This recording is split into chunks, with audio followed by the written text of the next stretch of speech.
Is it 1 o'clock on I don't even know. Hello! La, la, la.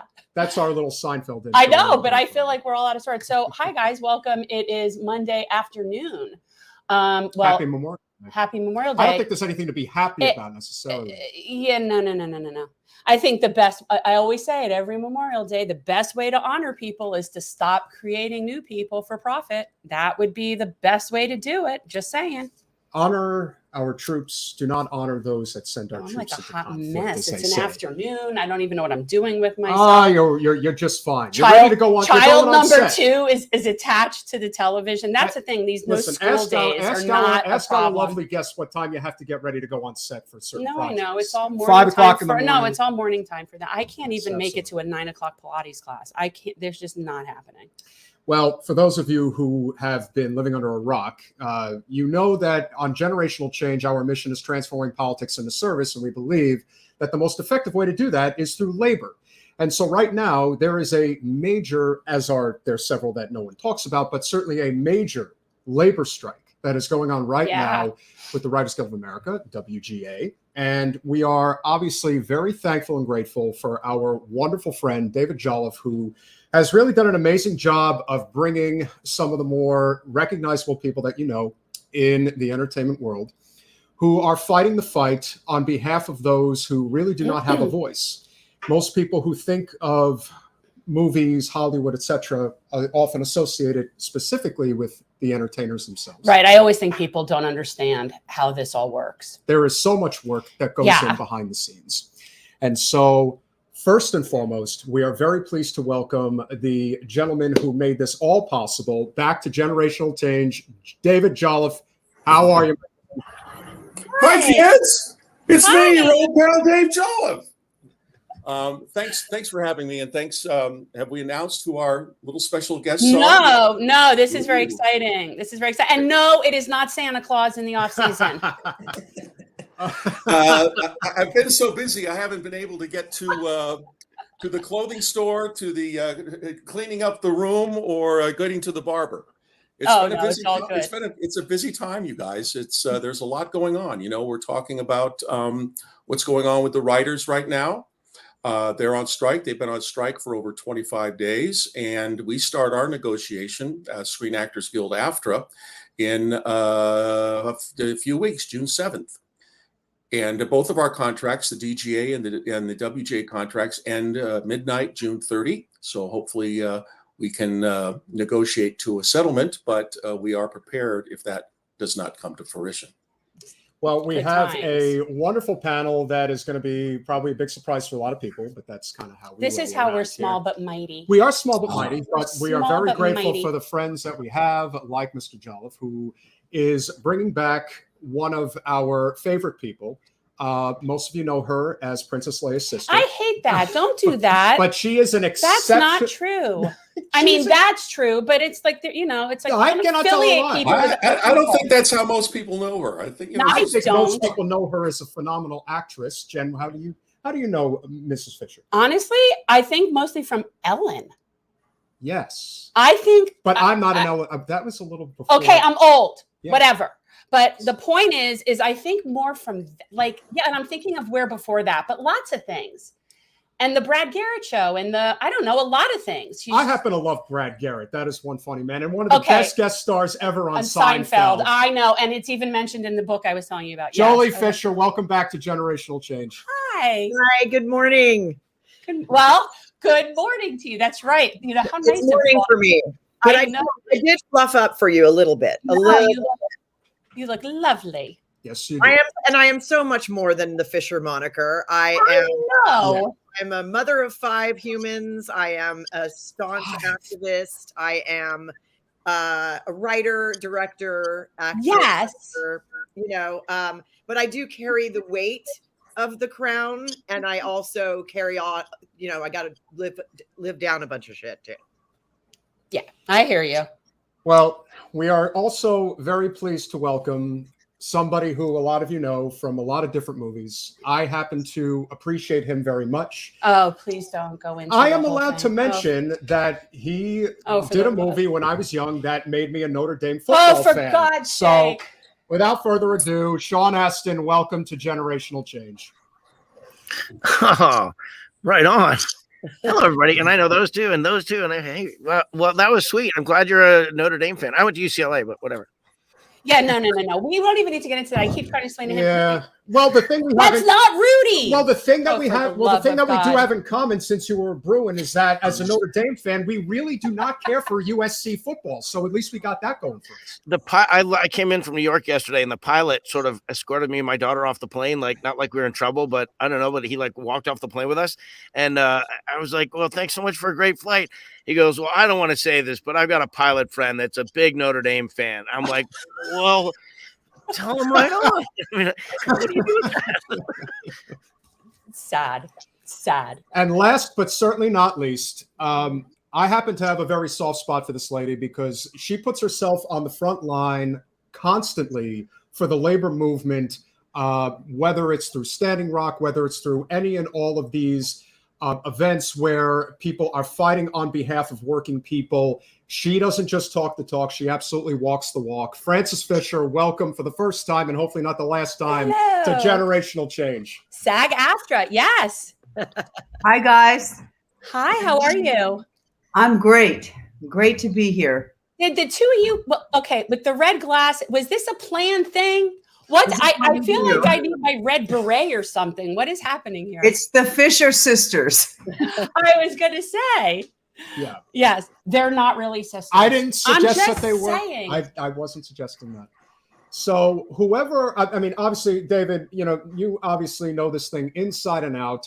We pulled up an article from NBC4 Los Angeles. Writer strike ends its fourth week with no progress being made.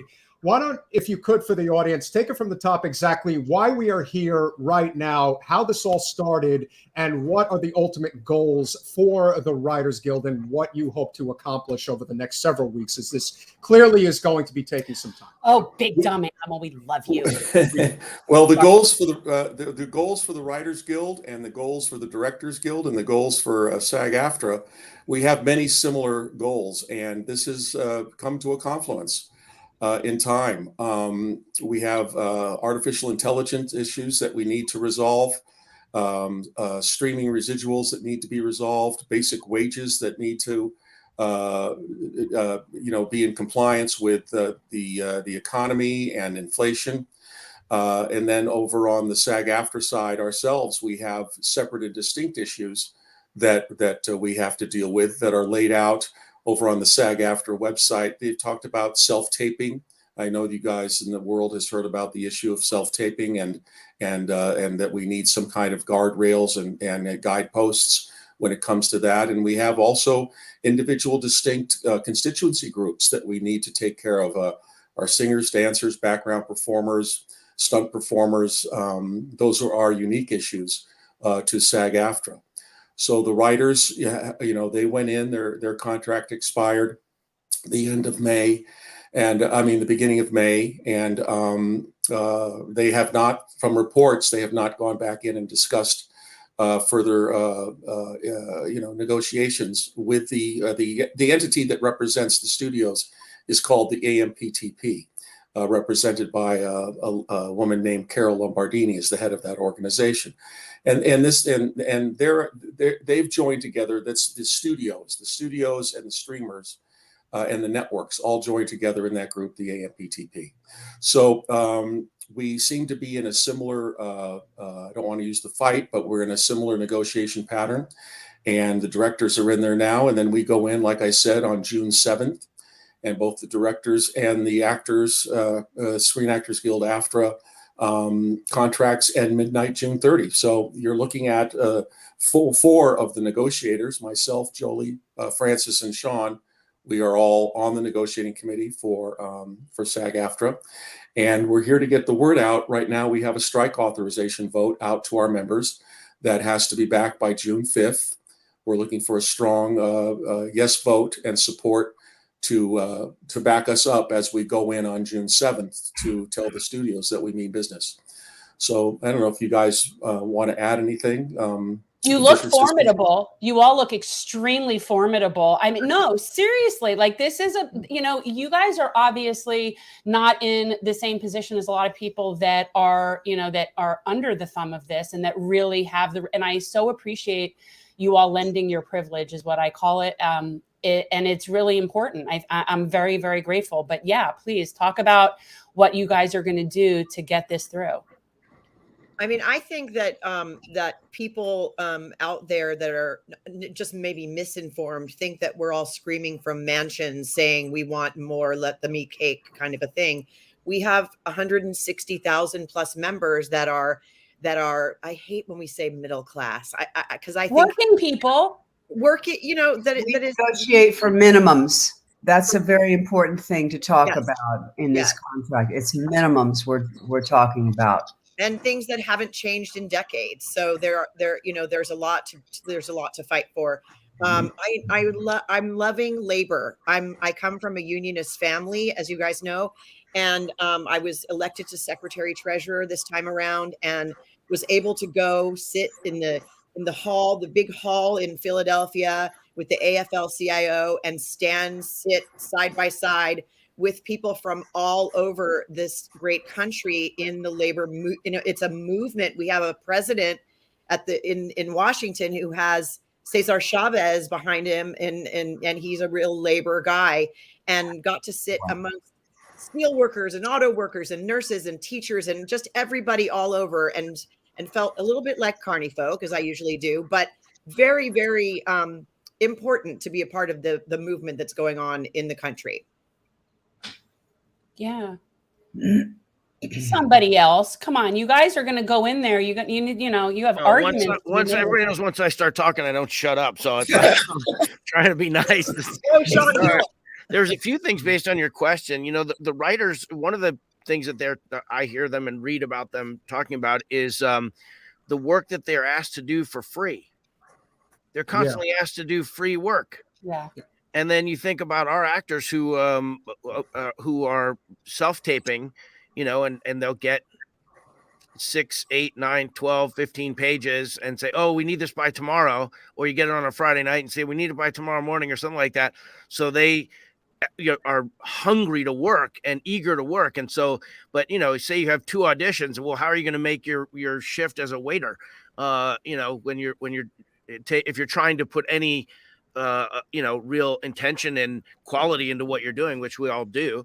So, what's really at stake, I think, in the labor movement right now across, like Jolie was saying, the whole sweep of American labor, but certainly in America, in entertainment labor, is just like people being able to make a living doing this. A lot of people can't make a living.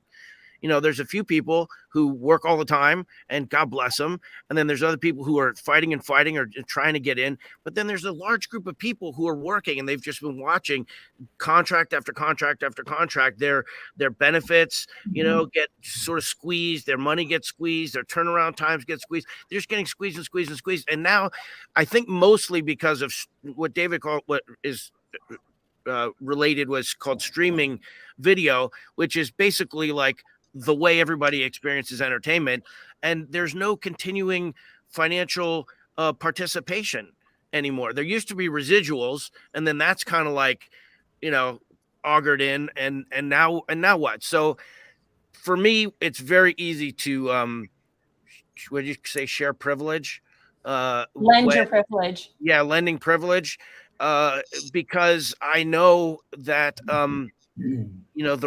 a well-placed comment in the right meeting, or the right arms folded in a glare in a negotiation, and you can actually help people get their money on time, help people get paid the way they're supposed to get paid. And honestly, when you're at the end of your life and you're looking back, if you can have helped some people like that, that's more meaningful than most of the other things you do in this world.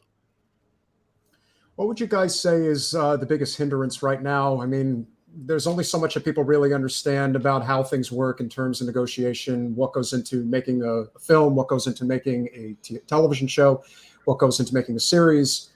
There is a lot of time and effort that is involved in that, but the writing component is maybe the most underappreciated of it all.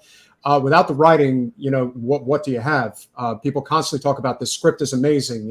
I believe in what's being written here, and I think I can bring it to life as an entertainer. So who are the people that you would say are definitely standing in the way of doing what is necessary to make sure that those that are putting in the work, as they obviously do at an exponentially high level? Are you wanting them to name plutocrats? Well, I mean, name whoever you want. I know Francis won't hesitate. I was just going to say shareholders. I'm just saying, are you wanting names? Like, what are you asking? No, it's you call it the AMPTP, and it's the studios and the streamers, because they're finding ways to shortcut us and keep all of us from getting residuals when something moves over to streaming, and it's not right. No. Is there anything like, if everybody were to strike, let's say, is there any sort of support network that you guys have in place for people that will not be able to afford to do so? That's always what I think is one of the biggest problems we have in this country, is we don't have this sense of collective and sense of, if we had the network in place for people to do a general strike, that would be amazing. But people can't afford to do that. That's the biggest problem, is what happens when they walk. Well, the WGA has 3 different organizations that are already supplying WGA members with help, and SAG-AFTRA has entities in the same way that are set up. I was just going to say something to the previous question about who is to where do you locate the responsibility for this? And, the temptation is to say the shareholders or the executives who are making, $150 million while they can't pay the writers $1,500, like whatever the money is. So, but I honestly, I think we may have, as a community, as a entertainment consuming community, a film loving, television loving community, we may have mythologized something in the wrong way. When somebody's, gets nominated for a screenplay for an Oscar or something, that the narrative story is like how this person quested for 15 years of their life, clawing and scraping and everything else, and then they finally were able to get. And we love this idea of like what it takes to have these extraordinary stories, and those are there. But we also have an industry, a consistent, persistent, people working day in and day out industry where writers do work all the time. You turn on Netflix and Hulu and Amazon and Apple, and you turn on NBC and you turn on all these things. There's an endless amount of programming that's out there, and there are people who are working on these programs. And so, we eat the wheat that the farmers make for us, and we consume the entertainment that the entertainers make for us. And we have to make sure that the people who are doing the guts of the work get some of the money.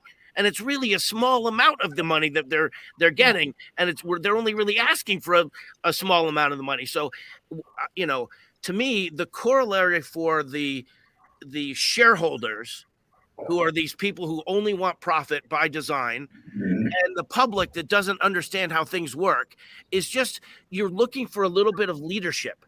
You're looking for people who understand the game board and are saying, this is a moment where we know what to do, and we know what to do, and now we need your help. And so as people come to vote yes on the strike authorization vote, and as they lean in to understand a little bit about these stories, have a little confidence that your instinct is right. And then as you learn more and more as you go along, you'll be like, oh my God, they're only asking for that.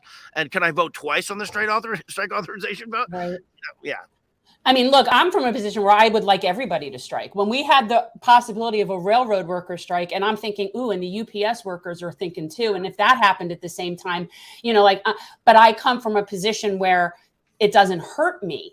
And so I don't want to be like cavalier about it, but the reality is that this needs to happen, and people need to be significantly inconvenienced. And it's not going to just be and obviously not, this president isn't very helpful to this, but don't get me started on what he did, and he stopped. Oh, with the railroad, I can't with him. But you guys have been in the business since the 80s. I mean, you remember the shockwave of what Reagan did. Things existed before. That's not what I know. You were here since then. He's been here since the 80s. I'm Some of us kid. existed before that. 70s. 70s. 60s. I've been here since they were making. Dave, I have to say, you had one of the most insane throws I've ever seen in my life. I have to Thank say. you. And it all left the top of my head and went to my beard, went my right to hair, the and my nose. When Reagan fired the air traffic controllers in the summer of '81, that was a message that was being sent clear across the bow to labor that you're next. Like, we're coming for you. You're all on the chopping block. You think you're getting a week off from work? Forget it. You're not getting anything. We're talking. Oh my God! There we go. Proof that the aging process can decimate a human being. You guys, you said something about, can we afford to strike? And this has come to a place where can you afford to work? It is, Sean talked about self-taping and talked about, not having any back end or any insignificant back end anymore when it comes to residuals. For us, the writers and the directors and we actors and performers, it's become a gig economy for us, and you can't have gig workers doing career work. We're all career performers here, and we bring a lot to the table when we do go to work. You have 7 or 8 pages you need to shoot in a day. We know our words, we hit our marks, we know how the machinery works of making this product, and we move everything forward. You cannot have hobbyists in these situations, writing, directing, or performing. You need professionals that do this on a professional basis. So, what has happened with the network model from the 50s on is that there were residuals that were put in place in 1960, by the way, for our performances to be repurposed. And what's happened in the streaming arena is that those residuals for repurposing our work have diminished to the point where you can't make a living anymore. So that's what we're fighting for. The writers are fighting for the same thing, and the directors. So again, we have this confluence where all of our contracts are coming up at the same time. And we are going to use this leverage this time to actually make some significant increases. Let me ask you something, because I'm sitting here and I'm thinking, is there any link between your union and consumers in terms of like organizing consumers? Because as somebody who pays an inordinate amount of money for all different services and knowing that people are making a lot of money somewhere, I would think that if, like, let's say a whole bunch of consumers one day just decided to like unplug from stuff, like, what does that do? Like, is there any sort of correlation between what you're doing and an outside sort of, movement? I'm going to personally call each and every Netflix subscriber and ask them to turn off the television. Well, I'm just saying, what if there was a blackout day? What if there was, that consumers did in solidarity with the industry? That's the kind of stuff where I think you get attention, because they're not going to like losing consumers. It would be so incredible if that sort of civil action could take place across the planet. And what we noticed in COVID is that things we never thought were possible are within, one calendar day possible. I think, what's more likely to happen is they don't realize, maybe on some level, that they need to be generating their content. I think they're a little fat and cushy right now, because they just sit in their towers and 8 million people come pouring through their doors, showing them their wares, hoping they'll say yes to them. People that you can't imagine in a million years would need to go and pitch their stuff. And so they sit back and they have the opportunity to be very selective and choose. But these job actions, and by the way, we're not on strike. The SAG-AFTRA is not on strike. We don't want to go on strike. I don't think the directors, no one wants to go on strike. I'm sure the writers don't want to be on strike right now. It's supposed to be an action of absolute last resort, and not as a rhetorical thing. It really needs to be of last resort. But if the eventuality was to present itself where 3 unions, for example, were on strike at the same exact moment, I think they would start to realize, I think it would start to hurt them from the inside. So it'd be great to have support from the outside, like everybody of a dark day where they're not going to watch something. I don't know how much of that it would take to hurt them, but I think when the professional people who they rely on to make the product, if all the, whatever fish workers go home and the fisheries are dark for a minute, then they're not selling fish. So we've got some fish to sell. Fishers to sell. Take away anything from today. Just know Sean Astin says, we got some fish to sell. And two of our negotiators are named Fisher, so I don't know what I did there. You did a good play on words there, my friend. It was unintentional but beautiful.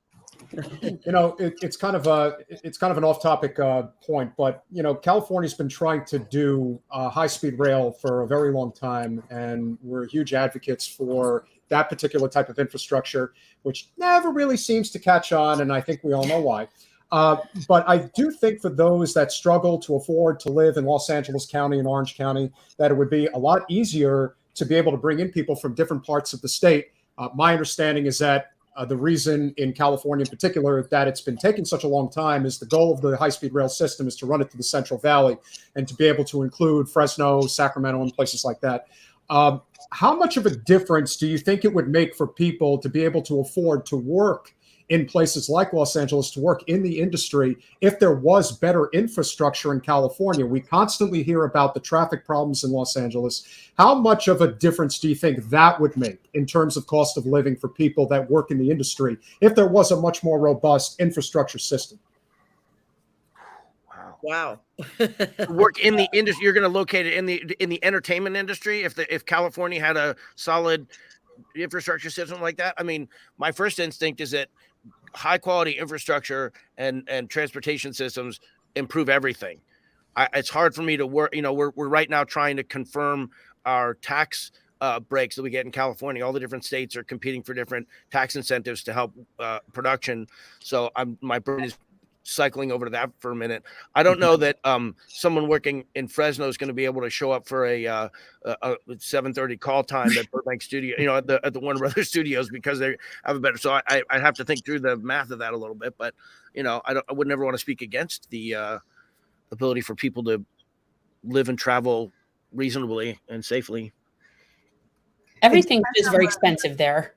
Okay, Francis. Yeah. Well, it just depends on where the productions are. They're all over the country and all over the world now. California is not the center of movies and television as it was back when we were coming up. No, there's been this huge influx to Georgia that I've noticed since, and just being here, I've driven through it. So it's everywhere. It's wherever they get good deals. All the Hallmark movies are filmed in Canada. So you got Figures, Hallmark movies in Canada. Our union has 25 locals all over the country, and in each local they have different resources and different amenities that they want to provide to potential filmmakers, and structure. They have their own leadership structure internally. Yeah. So Georgia's been massive, but Netflix just built a huge facility in New Mexico. So you're going to start to hear about the work in New Mexico. There's for a long time North Carolina. Then it was, Chicago's got great stuff. So there's enough business in this business to spread out and have people in across the country and in Canada and New Zealand, and I know that one in Australia and England. There's plenty of work to go around. So I like thinking about the rail infrastructure, though. That's a good one. Well, let me ask you, so what are you really like? How do you get your cut? How do you get everybody their cut from the streamers? How do you get them to give up basically their share when it's not something they have to do? Like, what is it you're wanting from them? It's a percentage. That's all. It's like the WGA has said they only want 2 to 3%. We can't talk about what's in our, negotiating package, but it's not. People just want to make a living and pay their rent and feed their families and their medicine. When you do the economics, just talk about Los Angeles. What's the average rent in Los Angeles? $2,000 a month? I think it's higher than that. For what? Yeah, but I'll just lowball it. What's your car payment? $300 a month? What's gas here? The only way to get around in Los Angeles is to have a car because of what you just mentioned, a poor public transportation infrastructure. When you're looking at, just to survive, and not be on a tent in the street, you have to be netting what, $3,500 a month to survive. Well, when you have a day rate at for an actor to show up for $1,082, or background performers at $180 for the day, you look at us at a professional performer who's doing television shows and guest starring. If you do 5 guest stars in a year, that would be pretty good, right? Well, that's $6,000 over a year gross. How are you supposed to survive in a town like Los Angeles, where the work is, not saying that this is where all the work is, where it's going to cost you $3,000 to $3,500 a month to live. Therefore, you become a gig worker. You cannot be a professional performer where you're concentrating on your craft, where you have to go have a primary job and then a secondary job. And a lot of it stems from the way our residual structures are set up. It used to be that, when I started in the 60s, 70s, and 80s, and before that, that the day rates were commensurate with what the living expenses were. Where if you were an actor and you were out there and you were actually working and participating, meaning auditioning, for real, not sending in a self-tape that nobody sees, but building relationships, that you could sustain yourself as a professional performer. That's not the case now. And it is to the industries and to the bosses' detriment that they are not going to have a professional workforce to draw on. And therefore, it compromises the product they're going to be putting out. So we are not asking for anything extraordinary. We're asking for a fair share and a professional wage for the work that we do and what we bring to the thing. Listen, without us, there's no product. Without the writers, there's no product. Without the directors coordinating everybody and having the overall vision, there is no product. So just pay us fairly. That's all we're asking. What has happened is our contracts, and it's partially our fault too, we have allowed them to erode to a point where you cannot be a journeyman performer anymore and make a living solely as a performer. And when that comes to fruition, you've crashed that industry. And we're trying to save the business that we love so much. And it's not as if they're not seeing record profits. See, that's the thing that I don't think, people really put together. It's when they're being stingy, it's not as if, oh, we're really going through hard times here and we all sort of have to take one for the team. It's we're making more and more and more money, and yet we're still acting like we're not. Well, we've took one for the team many times, and we're not going to get played like that anymore. We took one for the team in video cassettes. We took one for the team in DVDs. We took one for the team in the growing cable industry. We're not going to take one for the team anymore in streaming. Enough already. All we want is to get paid a professional wage while you guys are all living in Bel Air and on boats and jets. Yeah. And also, the WGA has an issue about AI because, I've read, as we all have, many reports of, they want to have an AI be the first writer on a series and have human beings come in and punch up the scripts, which is like unsustainable. That's the end of civilization. We've reached a point where why do we even be here? That's just ridiculous. And to think that AI is going to be able to do that, anybody who thinks that is someone who has no appreciation of art, because I don't see how that's possible. I don't think go on the internet and see that little girl dancing around. She's completely made up, and I feel that the public has kind of been trained to look at stuff that's not as good as it used to be. But, human beings expressing themselves in real time is so much better than an AI bot who's, doing an animated thing, and people can't see the difference because they've been so conditioned to seeing people, with faces that have been changed. Oh. I gotta say, what you just answered your question from earlier. What do people need to know? And then just now you said an appreciation for art. And I think if people were to develop an appreciation for what it is they're experiencing when they're watching it, what the lighting is, what the music is, what the actors are doing, we know that you can appreciate an actor's body of work, and we know you can go to IMDb and scroll through and see what else somebody has done. But then somehow when it gets to watching it, we just kind of tune out a little bit, like our critical thinking system, and we're just experiencing it. It's just a flood of emotions and ideas and images and sound just coming at us. And if we become, we don't want to argue for the buggy whip. AI is coming, so God bless it, bring on AI, but we're going to be smarter, and we're going to outflank AI by being more creative, more interesting, more talented, and smarter at negotiating, and consumers should support that.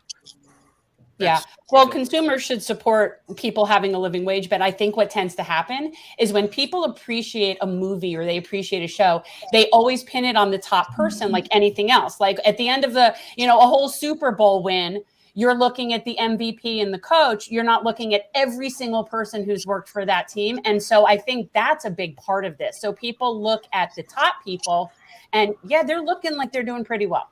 Right. Like, so it's hard for people to just grasp how much work goes into stuff that's below the surface.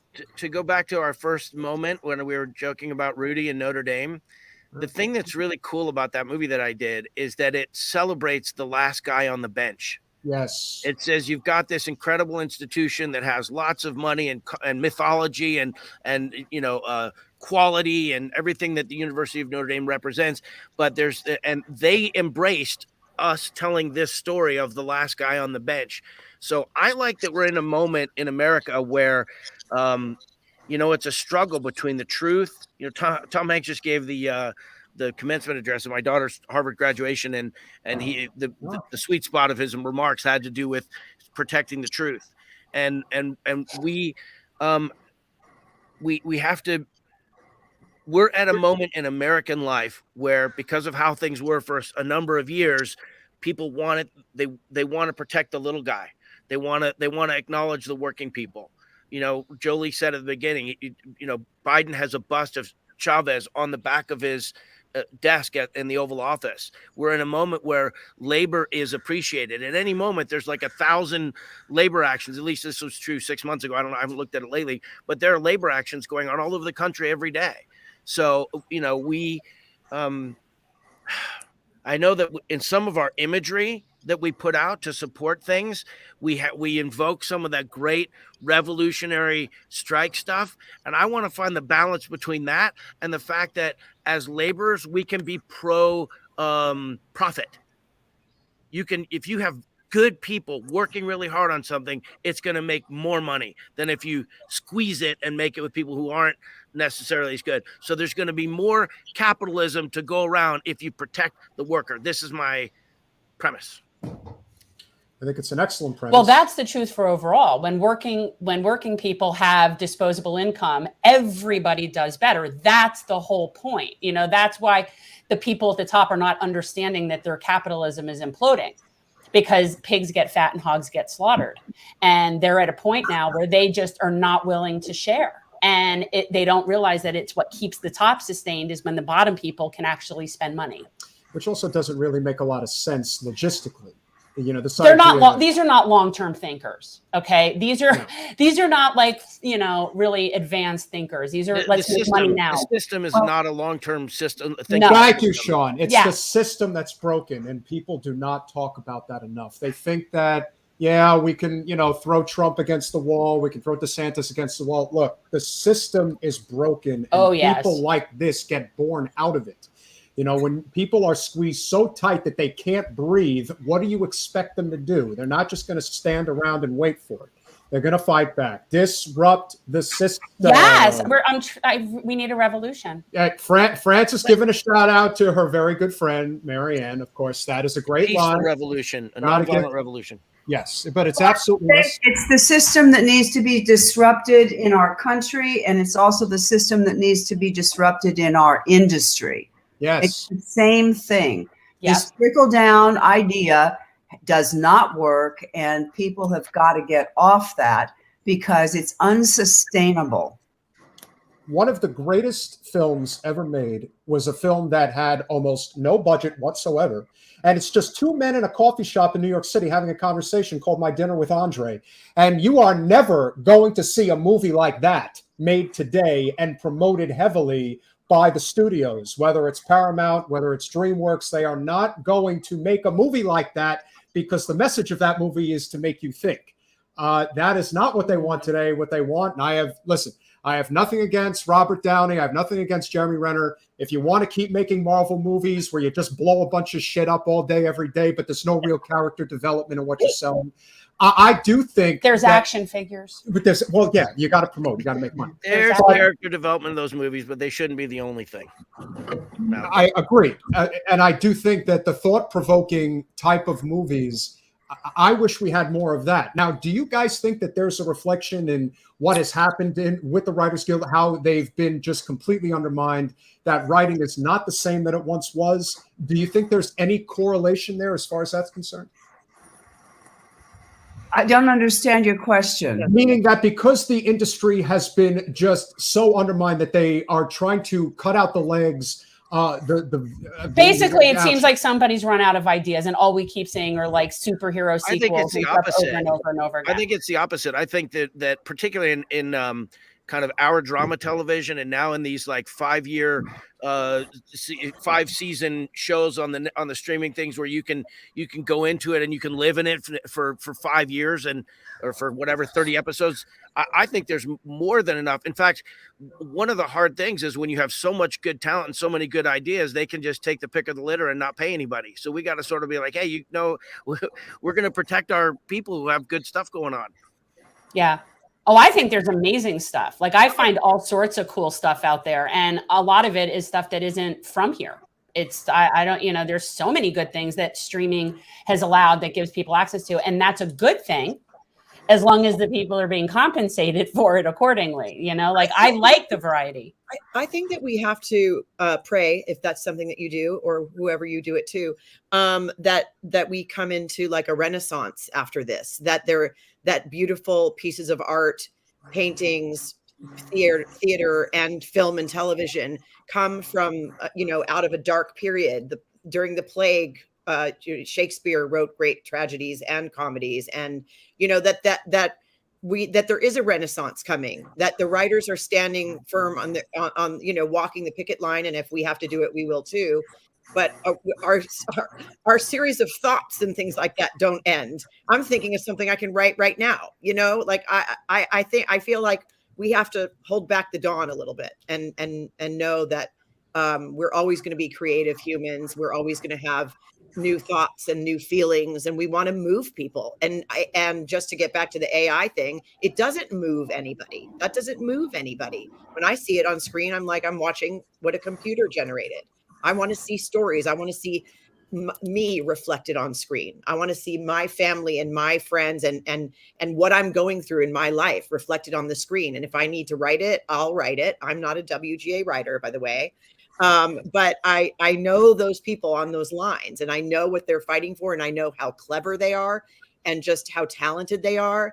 And I feel the same way about our group. I mean, I think that we're fighting to stay in this in a big, beautiful way, not to let it go, disappear. Yeah. Grasp. Yeah. I would say that it's taken a long time for civilization to respect the artist, and we're not going to let it go backwards. Yeah. Well, I'm an art lover and I'm an art wannabe. And I can say, though, my greatest contribution to date is I have birthed a musician. I have created a musician that is on this planet. Exactly. And he is a hell of a piano player. Yes, he is. And so that is my contribution to the arts. Well, the upside down of it all is that if there weren't writers and directors and performers and crew and craftspeople, there wouldn't be any studios. They need us. And we've all been programmed to think that we need them. And it's upside down. Well, I just picture your child, the musician, all the studios, the great studios where musicians can go in to record, and like, what if there was nobody in them?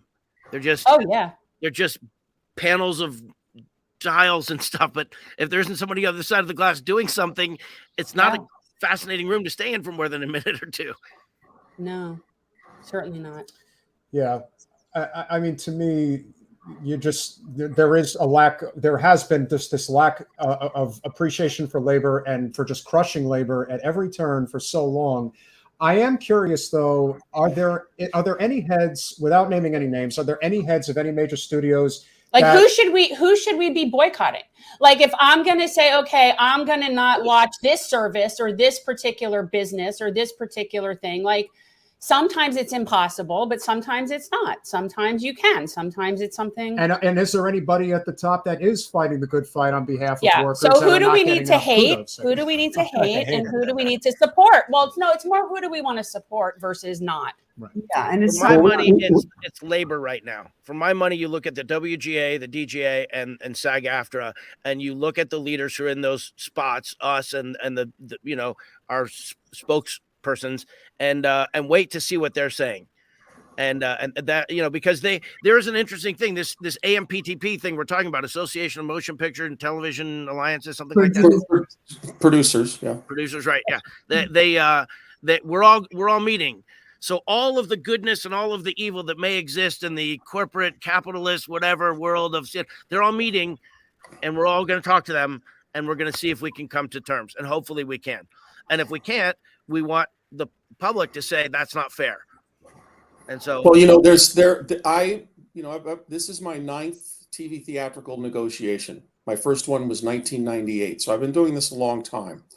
And my instincts is that there will be a person or persons at the top who will pop up and hopefully in an heroic way. The way this dynamic works is that we, like our negotiating committee, is a certain number of people, and it's a democratic process. If there were 20 people, if 11 voted to take one direction, the other 9 would accede to the majority's rule. Over at the AMPTP, and it's for very good reasons, they must have unanimous votes in the directions that they take, because they don't want to have the studios throw the networks, throw the streamers under a bus and gang up on one entity and have an 11-9 vote. So they must have unanimity. So, but at the same time, one person could, with great gravitas, could stand up and say, "I'm here. I want to save what we're doing, and because I need to save the business." So there's that dynamic, and the writers and the directors and we all deal with this AMPTP, which in a sense is, just think of the AMPTP as the network studios and streamers union. That's their union. Right. And so the AMPTP is their organization. SAG-AFTRA in our case is ours. Writers Guild is the writers. Directors is the directors. So we'll see how it plays out. Over the past 20 years, in my opinion, the unions have acquiesced, and rightfully, I think the AMPTP says, "Hey, we've rolled them before. Let's roll them again." So, but we're here to show you a face of, we're not in the rolling business anymore. We're in the grown-up, mature, responsible negotiating business now. We're not strident, but we're powerful. We're not here to hold up a deal. We're here to make the right deal. And we're not here to get what we want. We're here to get what we need. So that's the dynamic that I see at play. I don't know, guys, what do you think? I think you said it very well, David. Thank you, Jolie. Who all is going to see this podcast, by the way, because we want to, again, say to every SAG-AFTRA member out there who has not voted yet, to go to your email from SAG-AFTRA and get your PIN number and vote yes. This is a unique moment. I mean, I think every 6 years, every 3 years we have these new, we start fresh, so to speak. Actually, we have the basic agreement, and then we're going to change the stuff that's on top of the agreement. But what am I trying to say? I'm trying to say that I think we're in a new moment. Technology has changed. COVID affected people's lives and their attitudes and their mentalities. We're at the quality of things is such now, and people have so many different options on how to consume stuff. We're at like a really interesting, cool moment, and everybody has to play their part. The executives have to do good work. The producers have to do good work.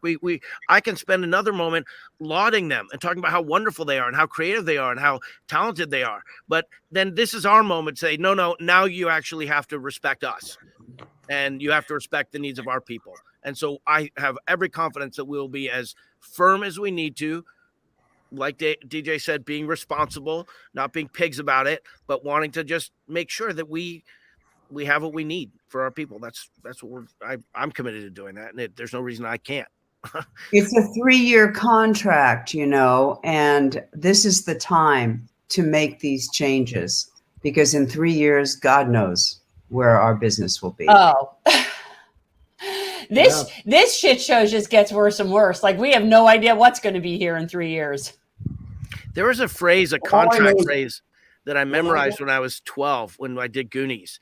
I think it was Goonies. It might even been before Goonies. I did another show before Goonies with Elliot Gould. And it was throughout the universe, in all media now known or hereafter devised, something in perpetuity throughout the universe, in all media now known or hereafter devised. That was language they had in 1980.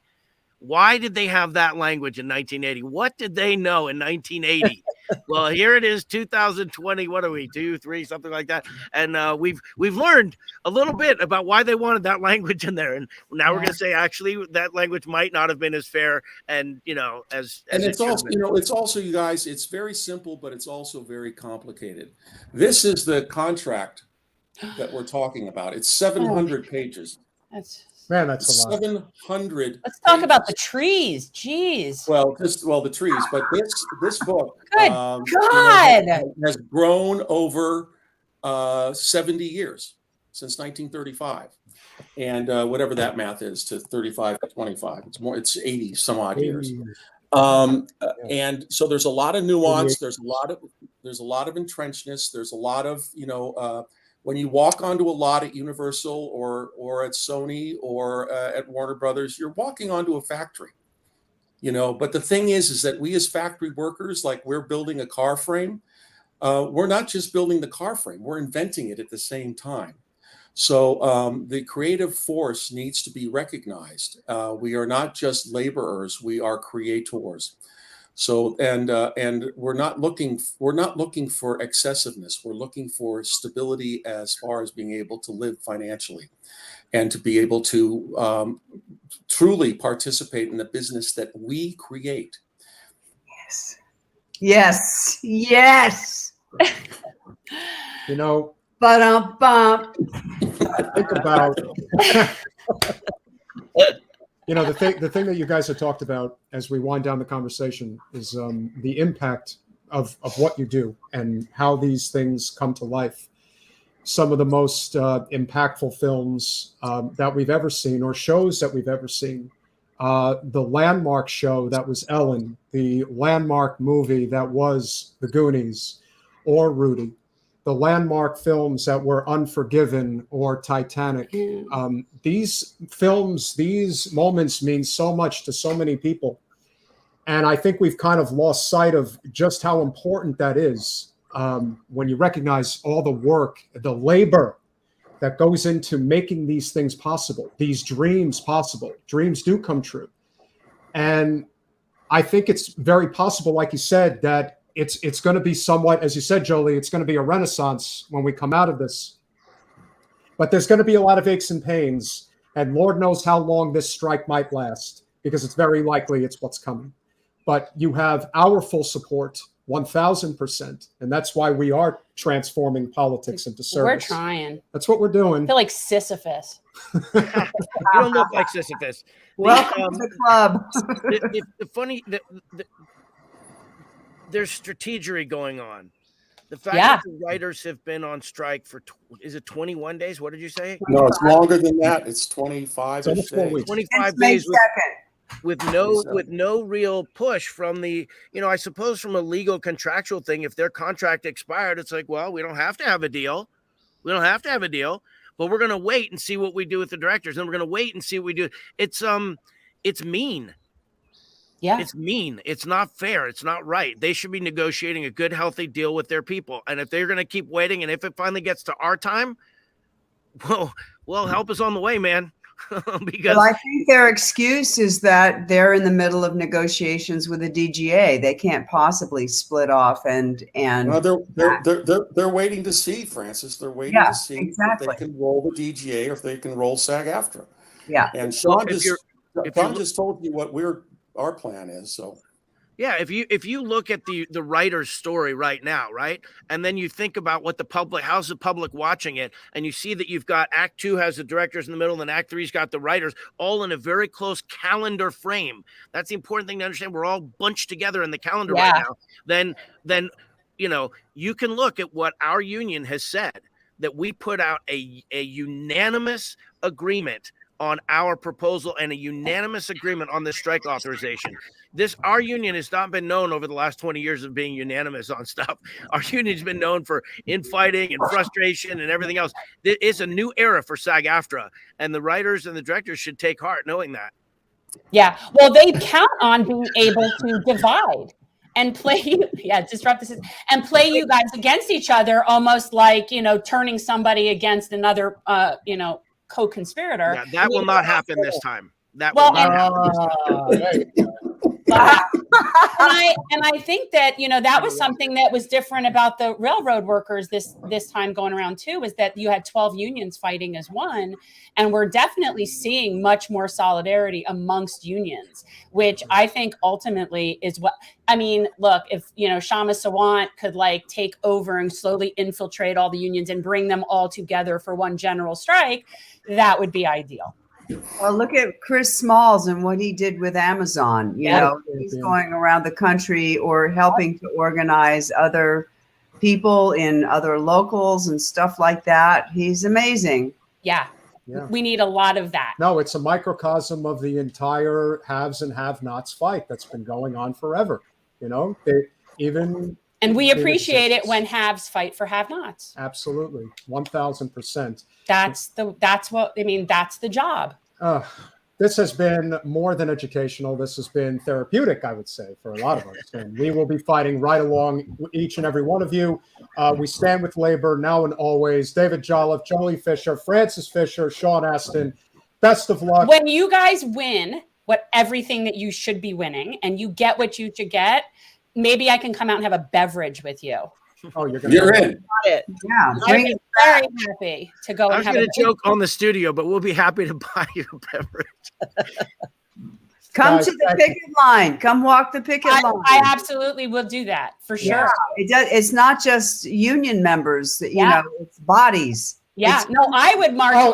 We go to those things all the time. But it's not happening here. We are in the free state of. We are in the very free state of right to work, Florida. The best we get to do is show up at protests. Yeah, we're in South Florida. Yeah. So the best we do is show up at protests, basically trying to even get to have the right to actually have a protest. We're just trying to warn the rest of the country what you don't want to be, because Make America Florida. Not a good plan. Yeah, I don't know. Not a good plan. Not very smart, man. When I hear that sense about frustration, I smell opportunity. Yeah. I smell probably there are tens of millions of Floridians who are with you. And you just have to figure out how to organize it. What are you fighting for right now? Yeah, so we fortunately are a state that does allow ballot initiatives. And that's one thing people don't understand. They say Florida's red. Florida's not red. Florida's been hijacked by a red legislature. Florida is actually kind of populist. We voted for a $15 minimum wage here the same year we voted for Trump. And I say we collectively, not we. But so we are now getting abortion rights back. And we are going to get them on the ballot for 24. It will overwhelmingly pass. It's just a matter of getting enough petitions signed and to get it on the ballot. And that's what we're doing now. So we are a hub for that. We have the right to privacy in our Constitution here. And apparently that's not specific enough. So our ballot initiative literally puts right to abortion shall not be impeded, blah, blah, blah. We're literally having to give that to ourselves. I want to send you something that has been on Twitter for a while, and I just saw that this amazing Twitter thread was made into a book called Ejaculate responsibly. Oh, But this is turning the whole abortion issue on its head, because women have been programmed to think that it's all our fault, it's us, when in truth, maybe 1 or 2 days a month a woman can get pregnant. But what can a man do? 10 times a day he Yeah. can get a woman Oh, pregnant. we almost got out alive. well, you're gonna get on, but I will say We'll have another discussion. my husband's a urologist, so I'm forever promoting vasectomies. I hand out cards left and right. I'm like, you guys should do something about that. Here, go see your friendly When I think of urologist. Florida, I'm Make not the just men gonna think responsible too. Well, I'm Right. glad we've ended this whole thing on responsible ejaculation. I'm glad that this is a full circle Sean, please tell me your thoughts on Florida, and know that I'm a native, second generation born. I'm so going to say that when I as I think was- of Florida in its totality, I'm going to think of that vibrant activist community that may be the majority, and look forward to watching it grow and develop, not just give in to the way the headlines are describing the horror. Yeah, show. remember that we're down here. We don't make the news. There is a decent fight in Florida, and even the people that aren't all the way on the left are not right with the here, right. right here, right now. You're making the news. Okay. Yeah. Yeah. We make our own news. That's why we do this. Well, I'm sure we could carry this on for another hour. You guys are without fun. question. Thank you. Keep doing what you're doing. And as Jen suggested, as long as, well, not as long, when everything goes Yeah. according to plan, Come out. we hope to have you guys back for another panel. Absolutely. Thank you We're all here so much. anytime, you guys. Thank you Nice so to meet much. you. Thank you for putting this together, David. Bye, guys. Bye-bye. Amazing panel. It was so much fun. Amazing. How much fun is that? Francis is such a badass. You know, they all are. You know what? Look, Yeah. I very much appreciate it. And you know that it's important when I feel like people lend their privilege. It's a very important thing. I feel like it's and you sort often of like wonder my if you have so much other why you basis. wouldn't want that to be the case. But you know, we've been led to believe. And you that know the what? American people are just selfish That's what's so bastards. interesting, because I remember, like, when we were running, the amount of people that would come up and thank me. I still get that. Like, people will thank me, and it's so interesting to me. And I always say it's my privilege. That's my that's my privilege. Literally, that's my privilege, because especially nowadays, regular people can't run. It costs us $10,000 just to get on the ballot in Florida. People can't just do that. No. And so yes, only privileged people, unfortunately, in this country are able to mount campaigns. It shouldn't be that way. But when you thank somebody, you're thanking somebody who is usually, not always, usually pretty privileged. And it should be their pleasure and their privilege to serve. But that's not the way the political system should be. And unfortunately, the way that this system has been constructed, and the people who are literally making decisions for us right now about how our money is being allocated. I know that there is these very specific terms that Steve does not want me to use, so I'm going to allow him to explain. Please, I got a pack of Fresh Bowl. Well, do what you got to do. Okay. But what I will say is that right now, the people who do not want us to have a basic standard of living are people of such a level of privilege that they can't actually fathom what it's like. And one thing, and I forgot to mention this when we were all on with them before, is it's not a pie. See, that's the thing. Like, the people at the top have the people in the middle convinced that it's a pie. That way they all try to exclude the people at the bottom. But the reality is it's not a pie. It is a pie at the local and state level. Okay, At the federal level where that's- these decisions are being made, it is not. I'm not even talking just that. Okay, I'm talking just in life in general. It is not a pie. It's pot cookies, people. It's an endless supply of pot cookies. Steve Grumbine, welcome back to Generational Change. Hey, Steve. Hey, how are you all? Sorry I'm such a hard find, man. The child care of my little ones is just night times. Stop procreating. Stop. I'm done, man. I went to your anybody's husband and he getting took the care snip, of it. it's you, pal. Yeah, come Your- down. I'll Your hook you up husband with already my took care of husband. it for me. He already took care of it for me. I Oh. still smell the burning flesh of my vas deferens. So Oh, Lord. Were you watching our last panel a little bit? I watched a little bit of it, and all I wanted to do is tell Sean Astin, if I take one more step further, it'll be the furthest I've ever walked from the Shire. So, but I just was like, All right, we're not But going to we'll let bring it up go. Lord of the Rings, but God, Oh, any for the science love has of you everybody that's people. just like so in love with that stuff. It's People are enamored, but what's so No, interesting is they're enamored with, but it's like, I feel like I have to explain to you, that's not that. they're like, no, You think that's the person. one of the best spoofs that South Park I won't watch ever that did nonsense. was I can't with that. was the Imagination Land trilogy. Did you ever see that series that they did? This is like a decade ago. And so there was like the circle portal right out of Stargate. And so the State Department's suggestion in terms of who's going to lead the effort to fight the people in Imagination Land is to get Kurt Russell. And he's like, Well, I'm just an actor. I'm not really. That's like Joe Pesci. Look, well, and here's the thing, but like I take it very seriously. We were talking about that. I take all of that art very seriously. This is why I've been watching, and everyone knows I watch Days of Our Lives. I've been watching it since 1988. I have been with it longer than I've been with my husband. I take that show as my show. And yet I do not ever want to meet any of those people. I've had the opportunity to meet the people. I don't want to meet the people. If I meet the people, it ruins the show. Why would I want to meet the people? Well, the best I can say is the one time I spoke to Springsteen on the phone, Oh, it was a great God. conversation. I mean, at least I had that. I didn't have to worry. Yeah, and now but- he's hanging with his homie Obama. Yeah, he's that. I don't. He's I all don't know why he neoliberaling just- out in Martha's Vineyard. You would think if you had somebody like Bruce at that level that was saying, "Hey, the things that you think you know about Exactly. economics and how it really Exactly, works, Mark. Russell is Snake Plissken is real." That's the point. Well, I happen to love Escape from New York. That was a great. And I they love should have John- left it there because no sequel needed. That's true. Not even really appreciated. When it comes to filmmaking, like I love John Carpenter. I think he's one of the most brilliant filmmakers I ever saw. I can't get into that. Have you seen The Thing? I don't like scary movies. I don't want to be scared. I don't want to be grossed out. I don't want to be startled. Oh, he definitely knows how to do all those things. I don't enjoy being scared. I think that's not an emotion that I seek. Amazing MMT supporter. Jules, thank you so much for the $9.99. It would be easier for people to strike if we had federally funded universal basic services and a job guarantee to keep people whole and provide a safety net and no taxes. Why are you angering Steve? Don't anger Steve. I'm not. She didn't anger me at all. All right. That's exactly universal basics. Okay. Services, not services.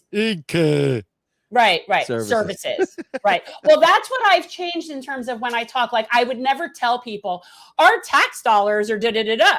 But I do. No, I never do that anymore. But I do say collective resources.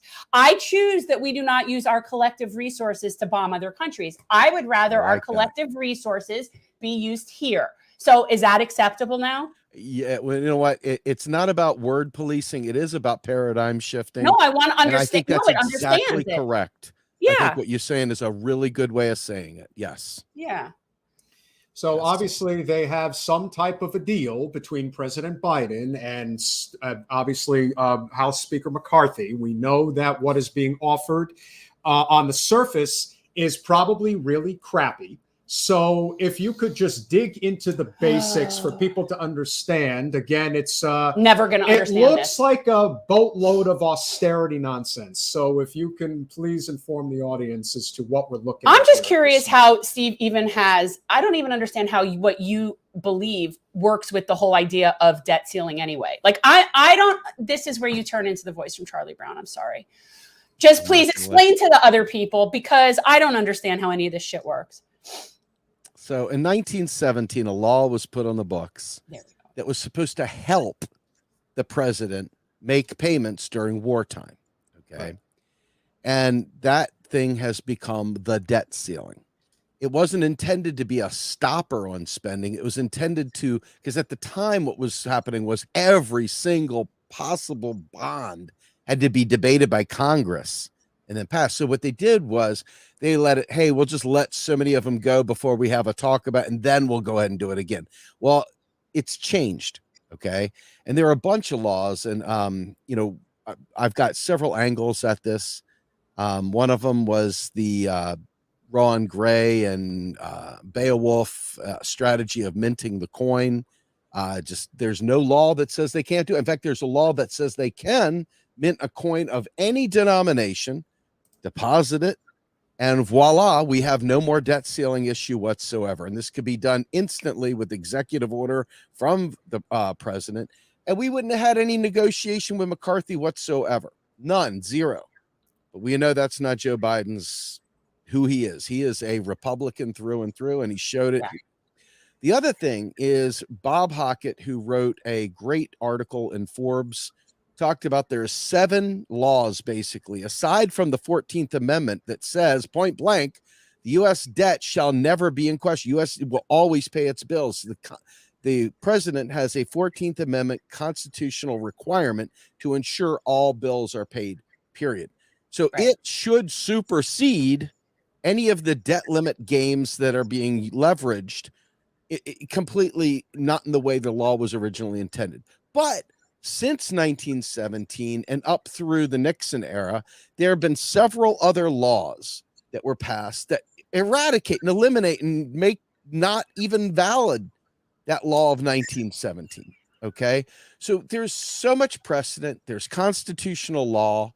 There's all kinds of stuff. There's solutions, gimmicky solutions that are not gimmicky, but, you know, from the minting the coin, et cetera. So Biden took the absolute most Republican way forward, and that is to pretend that the Republicans are dealing for real. And I spent the last several weeks subtweeting McCarthy because he would say the most ridiculous Lauren Boebert level stupid stuff possible.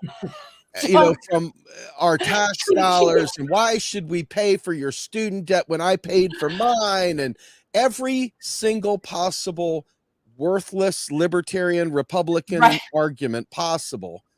It needed to be slaughtered. So the bottom line is the debt limit relitigates legal spending that was already passed into law by Congress, signed into law by the president, approved in the budget. And the answer to this also is that we can't spend any money anyway, regardless, if Congress didn't already authorize it. Congress already passed those laws, passed all those bills. That money is constitutionally supposed to be spent. Now let's go into the Richard Nixon era for a moment. And Richard Nixon, what he would do is he would sign bills into law, and then he would impound the money. He would literally put it in a lockbox and say, I ain't spending it. And so they said, oh, that ain't faithfully executing the laws of the land. So they went ahead and I think it was in like 1974, created a law, the Anti-Impoundment Act or something like that, that literally took away Nixon's ability to stop making payments on bills he didn't really want to see happen. And then they also had the explicit eradication of the line item veto, on and on and on.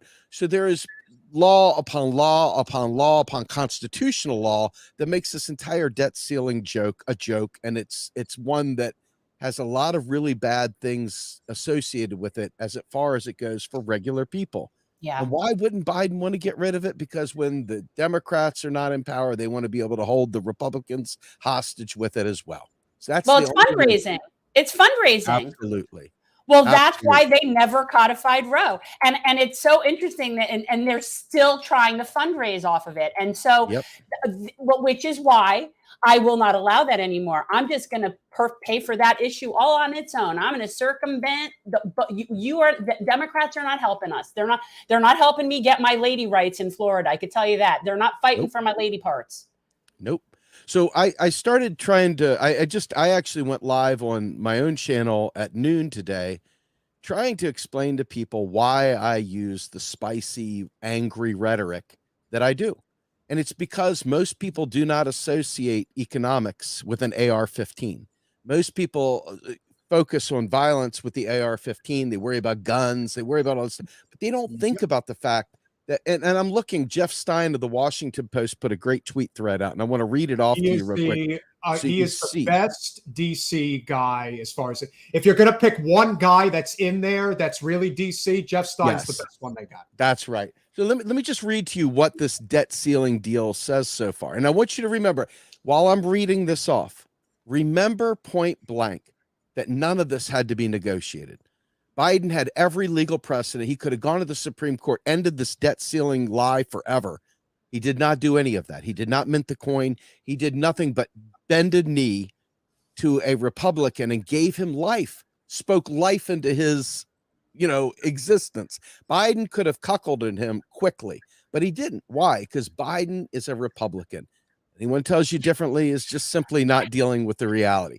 Let's just hear what Jeff Stein had to say about the deal. Yeah. He said, summary of the deal as I understand it, debt ceiling raised for 2 years. So we won't be having this fight for 2 years. Domestic programs frozen next year, up 1% in 2025. Inflation adjusted cut. Domestic programs frozen next year. Okay. Boost defense budget and the VA budget. Okay, well, I'm with the VA budget, but okay. Well, yeah, but you see how they put that in? Yes. Anyway. Yes. So then some tightening of work requirements on TANF and SNAP, energy permitting details. In other words, to allow more digging and whatever.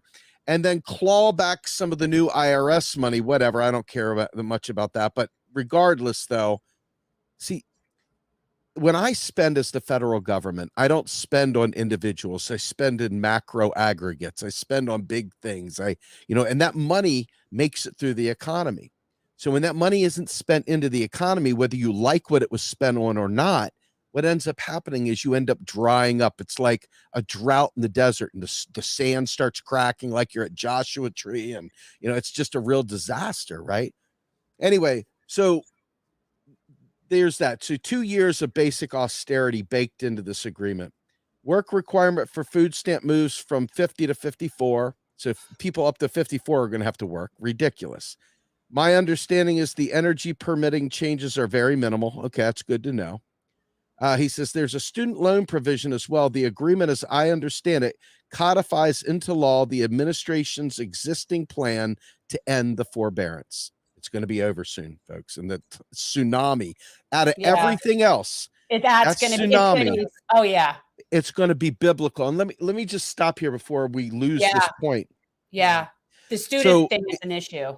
It's very easy to focus on some rich kid getting student aid, whatever. But let's just be fair. I have never met a rich kid that had to go get a Pell Grant. I've never met a rich kid that had to get a student loan. I've never met, and in fact, a lot of bougie upper middle class people pay for their kids' school too. Okay. So there you go.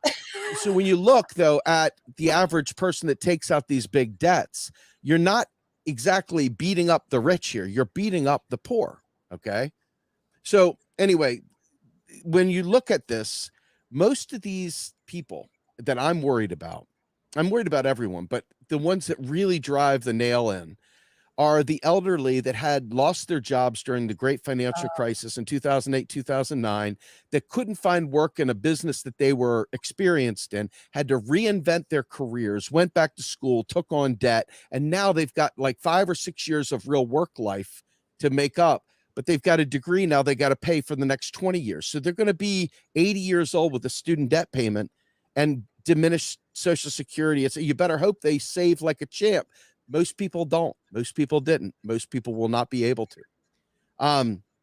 Anyway, so then it comes back and it says, no change in Biden's student debt cancellation program. So the student debt cancellation is going to be kept as is. Whatever was on the books, it's going to stay on the books. Whatever pittance there was. Right. Exactly. And it was a pittance too, believe me.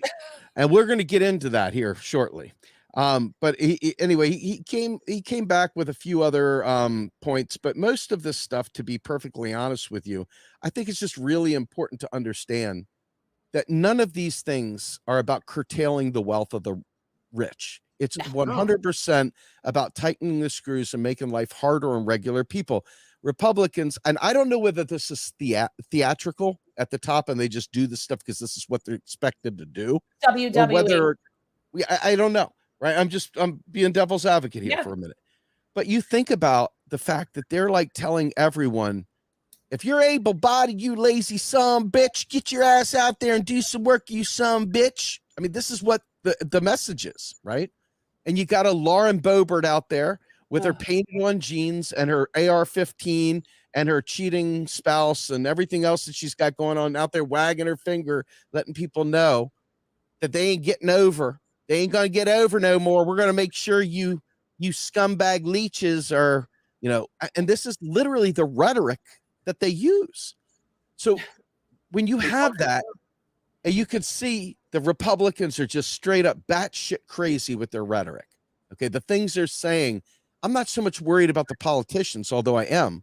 I'm worried about regular people taking these talking points to the water. They are. Well, they are. I'm saying. That's exactly what I'm saying. Yeah. I mean, I remember in Pennsylvania, I think I've talked about this before, but where Doug Mastriano went on TV and basically said it was war on the woke people. Let's get these woke people out of our state, kind of thing, right? Mastriano, I just was like, he's wow, pretty, yeah. He's the worst, man. But this is rhetoric that may not have any legislative bite to it, but it becomes the way each other treats one another. So it may as well be the law of the land, right? And so all of these things come together, and you look and you're like, Democrats, you're up. What are you going to do? There's Joe Biden saying, well, gosh, I guess we do need to cut back. Inflation's kind of high. We do need to reduce the deficit. And you're like, what in the hell are you saying? And then worse, and it goes deeper, because Vote Blue sycophants echo and parrot and like people are out there already. Didn't Joe do an amazing job, Steve? Oh, I know, right? Oh, he's playing 3D chess, right? This guy is strategery embodied in a old corpse, right? So I just look at this and I say to myself, what the actual F is going on? And the reason why it's resistance. It's not even real. It's not even real. And the idea, though, and the idea that Democrats are so disconnected from the pain and suffering of Jane and Joe Sixpack, both Republican Jane and Joe Sixpack, everyone, the working class, right? These folks are so tone deaf. The only thing they care about is their 401ks and their stock portfolios and all the other shit that rich people and well-to-do people and people. I was watching my old Facebook timeline. I saw an old friend of mine. He's a sales director at Verizon. And if you know anything about sales directors and salespeople, they've always got the Biff smile. Like, you got all the catchy smile, and they're all hanging out with a bunch of friends, always hugging, always like the world is their oyster, double flip collars, the eyes on shirt, the pink and the baby blue flipped up. All you get the point, right? And they're all smiling like there's nothing in the world that could ever hurt them.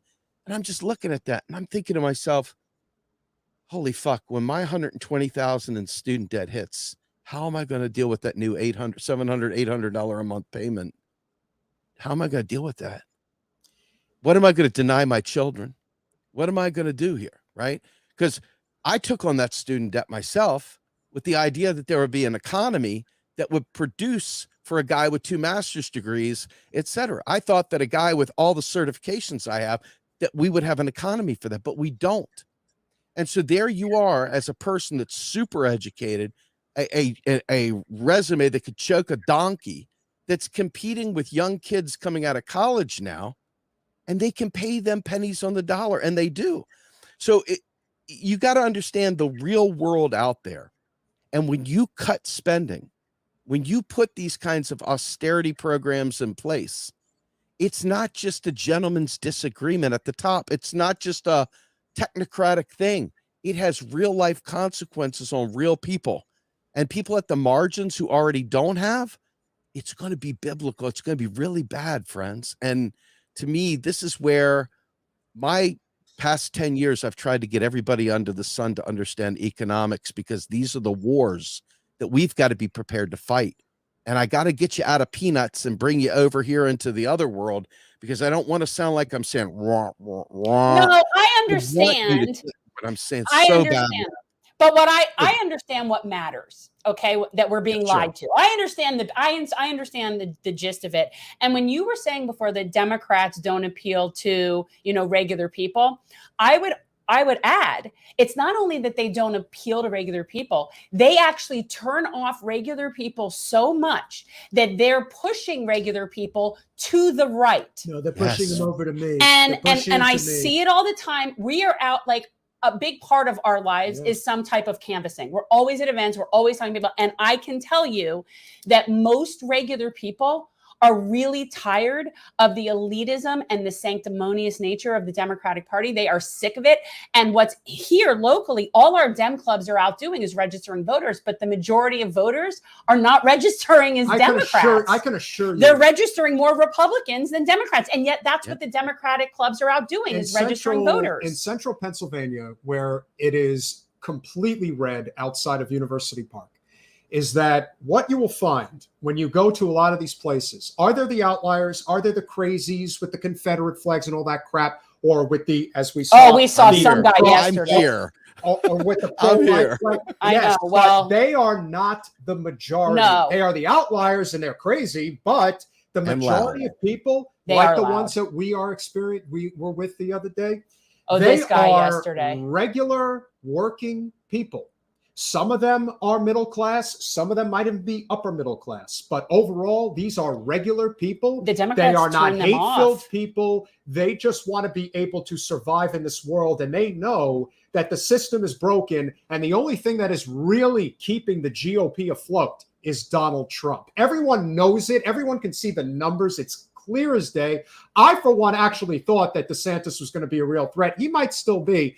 But I can also see a scenario where he turns into Jeb Bush. Like, it's very He's possible. somewhere between Jeb Bush and Mike Pence. Might be. And so a lot of that just has to do with the desperation that this country feels right now.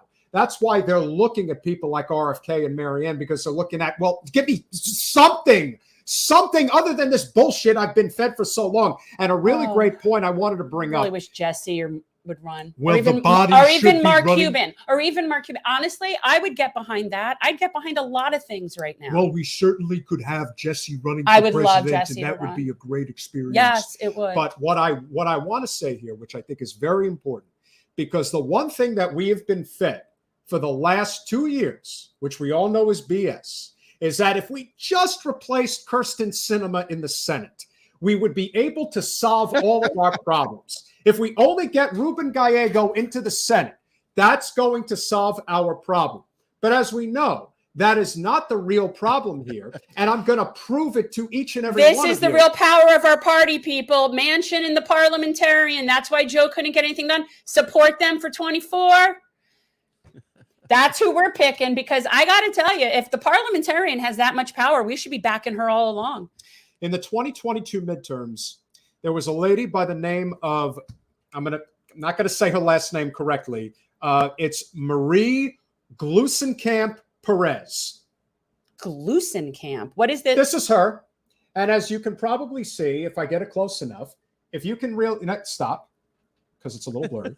But you can't really see it. But anyway, what the message is that she says is not representing special interests. And this is not somebody who's coming from ruralville America. This is somebody who is off the I-5 corridor in Washington State. So this is somebody who lives amongst society, even though she has the rural libertarian lean in her disposition, which is perfectly fine as long as you're not captured by corporate special interests. But lo and behold, not really a surprise here.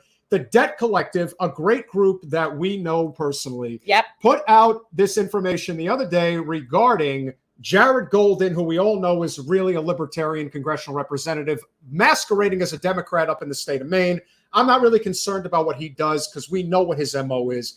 But with Marie, she decided, as part of the, we're going to have a few Democrats side with the GOP, because, you know, there's always going to be enough to make sure anything worth getting done doesn't.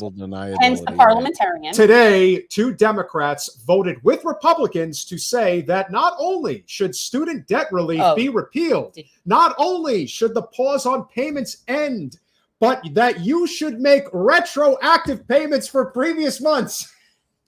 2 Democrats jumped on with that. And Jared Golden was one, and Marie Gluesenkamp Perez was the other. If you think that this is about just, if we just get one more person out of power, because that's what's going to solve it, rather than They'll the find fact another bad guy. that corporate special interests have captured our government and we do not have a robust labor movement outside of politics to thwart this right now. Yep. I give you Exhibit A as to why it doesn't mean a thing. Democrat. Isn't that crazy? Like, this is we are in the bizarro world. But this is not going to get enough flack. There's not enough attention that is going to be drawn to this lady. If I were in there, I'd have words for her.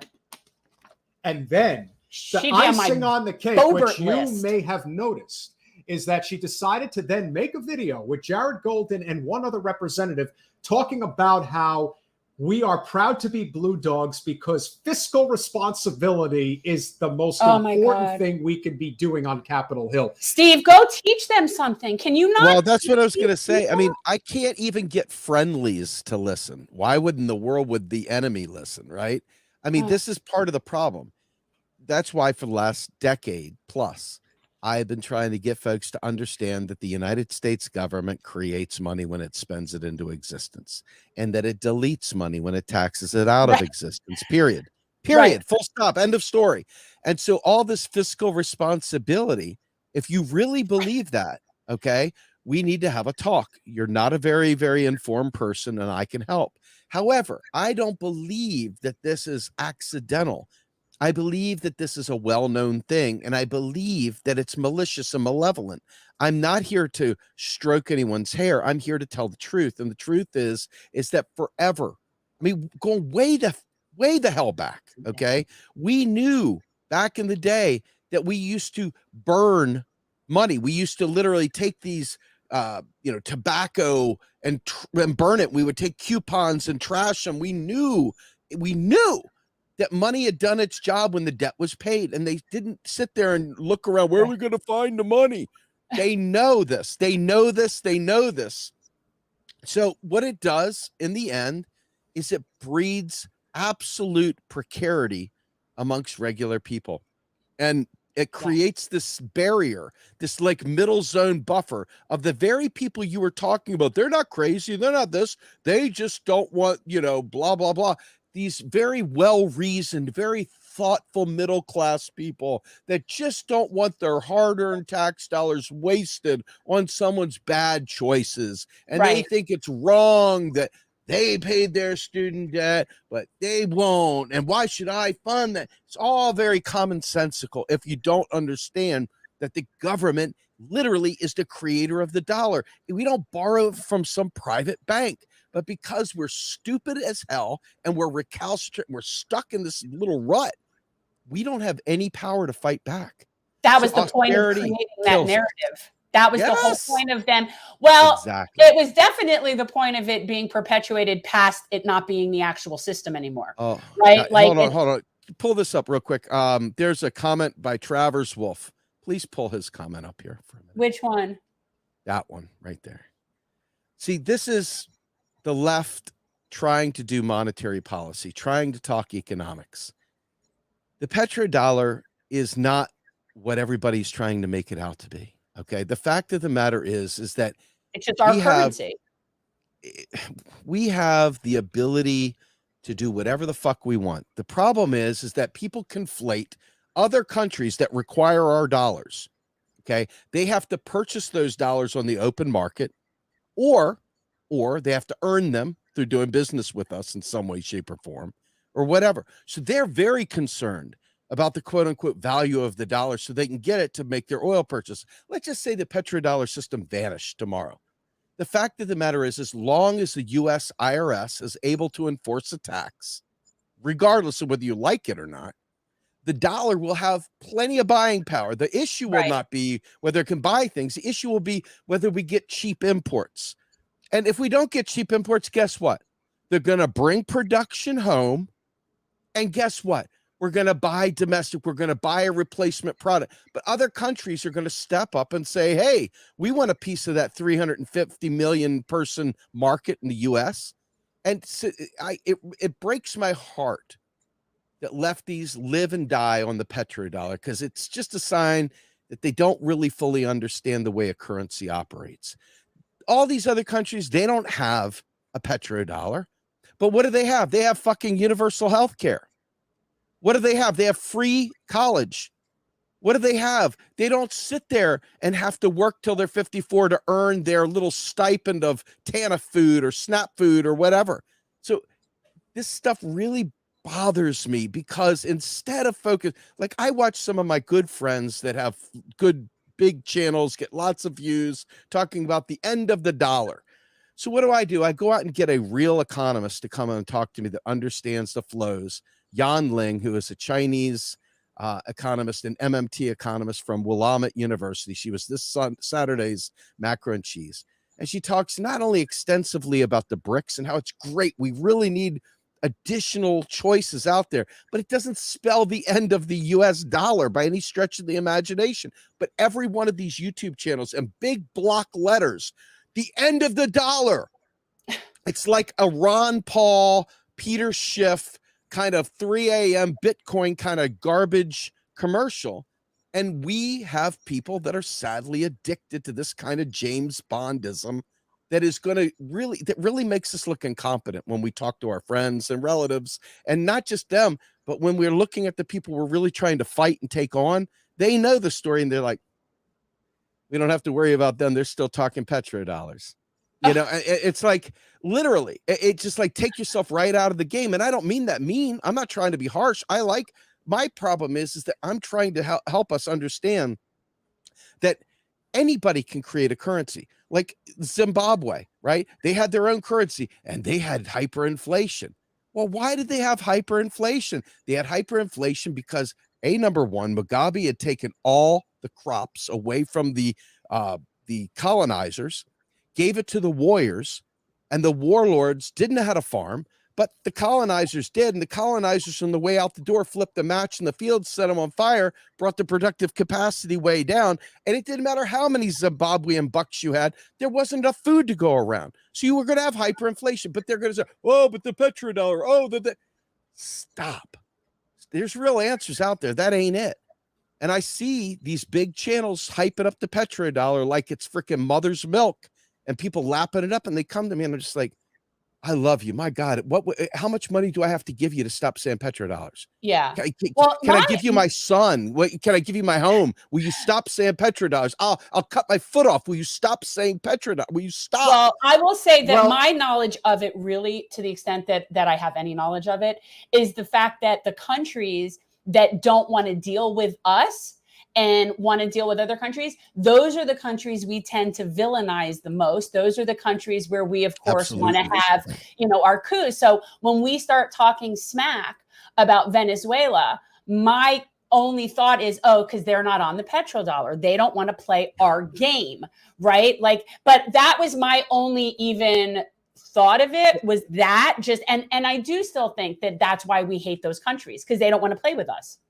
Well, think of it like this. It's not so much the currency as it is the system, the SWIFT system, the payment system, okay? Because when we do business with China, think about this. Just think of the flow with us with China. China sells us goods and services into the U.S. You're not sitting there scrounging around for some loose yuan.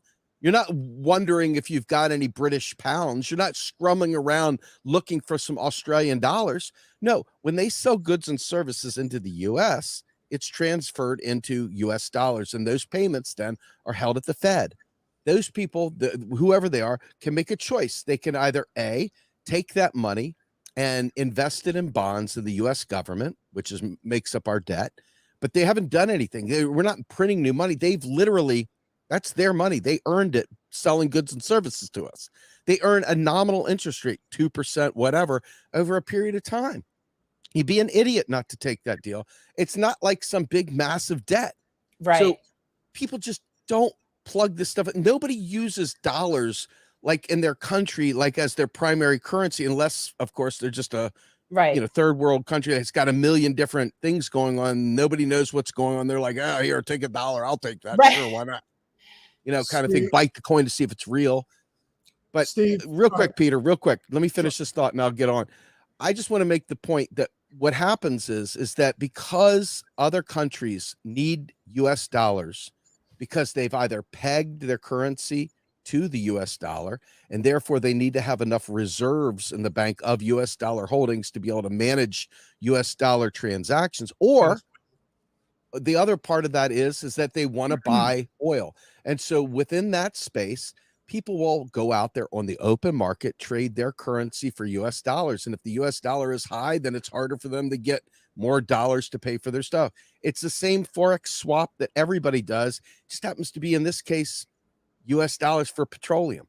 It's really not a big deal. If they cut it off, we just cut that right off, and then we would deal with the 800 military bases around the world that are infusing every one of those nations with US dollars every day. If they don't want that, it's hard to fight an 800 base military. Let's just be fair. That's really what this is about. It's power. Yeah. It's power. Our good friend, Craig Shapiro, who is a day trader and follows the financial world very closely, this is his perspective regarding this circumstance. What will the interest rate be on the debt that the U.S. government borrows as it continues to lose foreign demand for treasuries?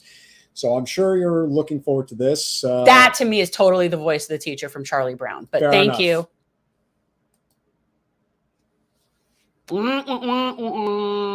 That's what I heard. But go ahead. That's what I heard. Keep going. Is that all you had to say? That's all I had. Is that the end?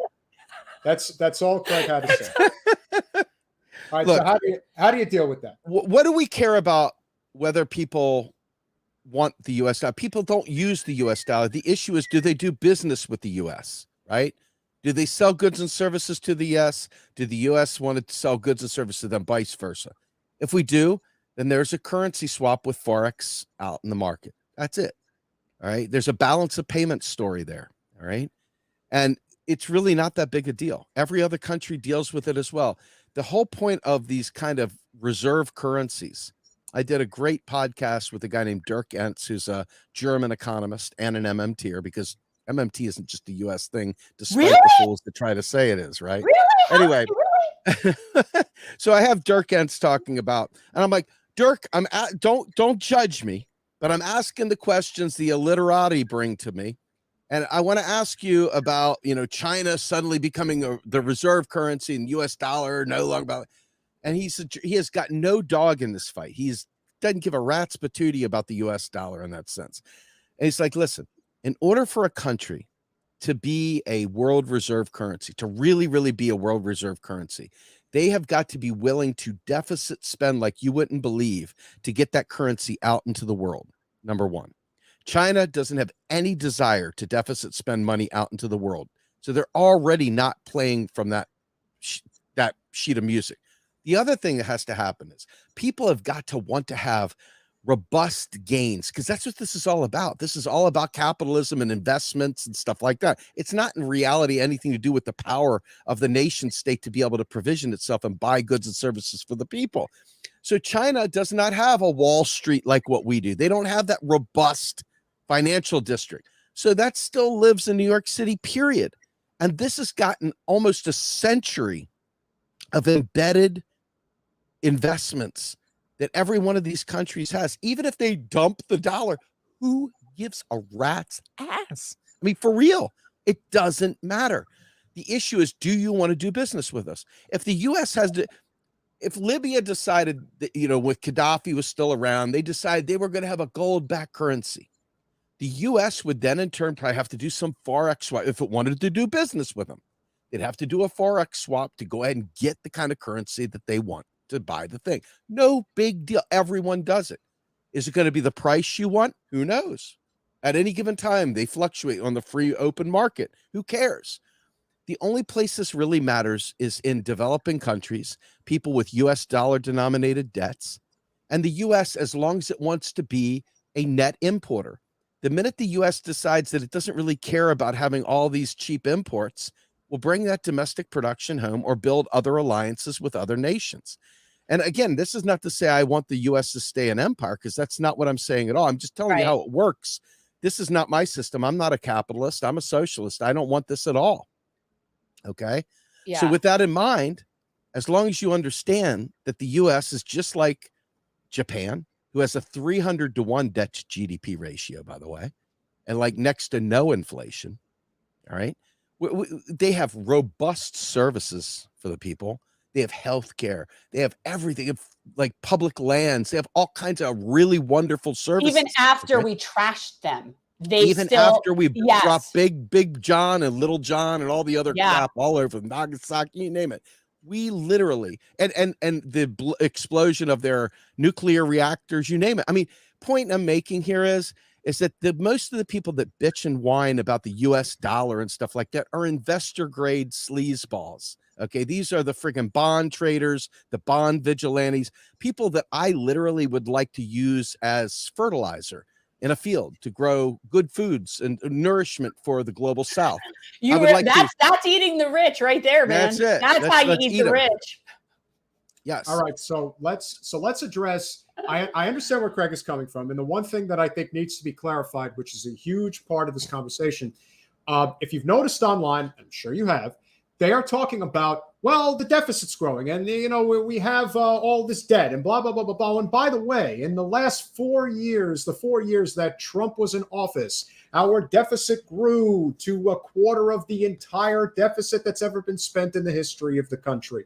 So where is the truth? What is the truth about our spending habits or lack thereof? What do you mean? I mean, first and foremost, the one thing I saw, and I want to be clear here, I want to scroll back up to Craig's last point because there's actually some common ground here. Go ahead and bring up his point.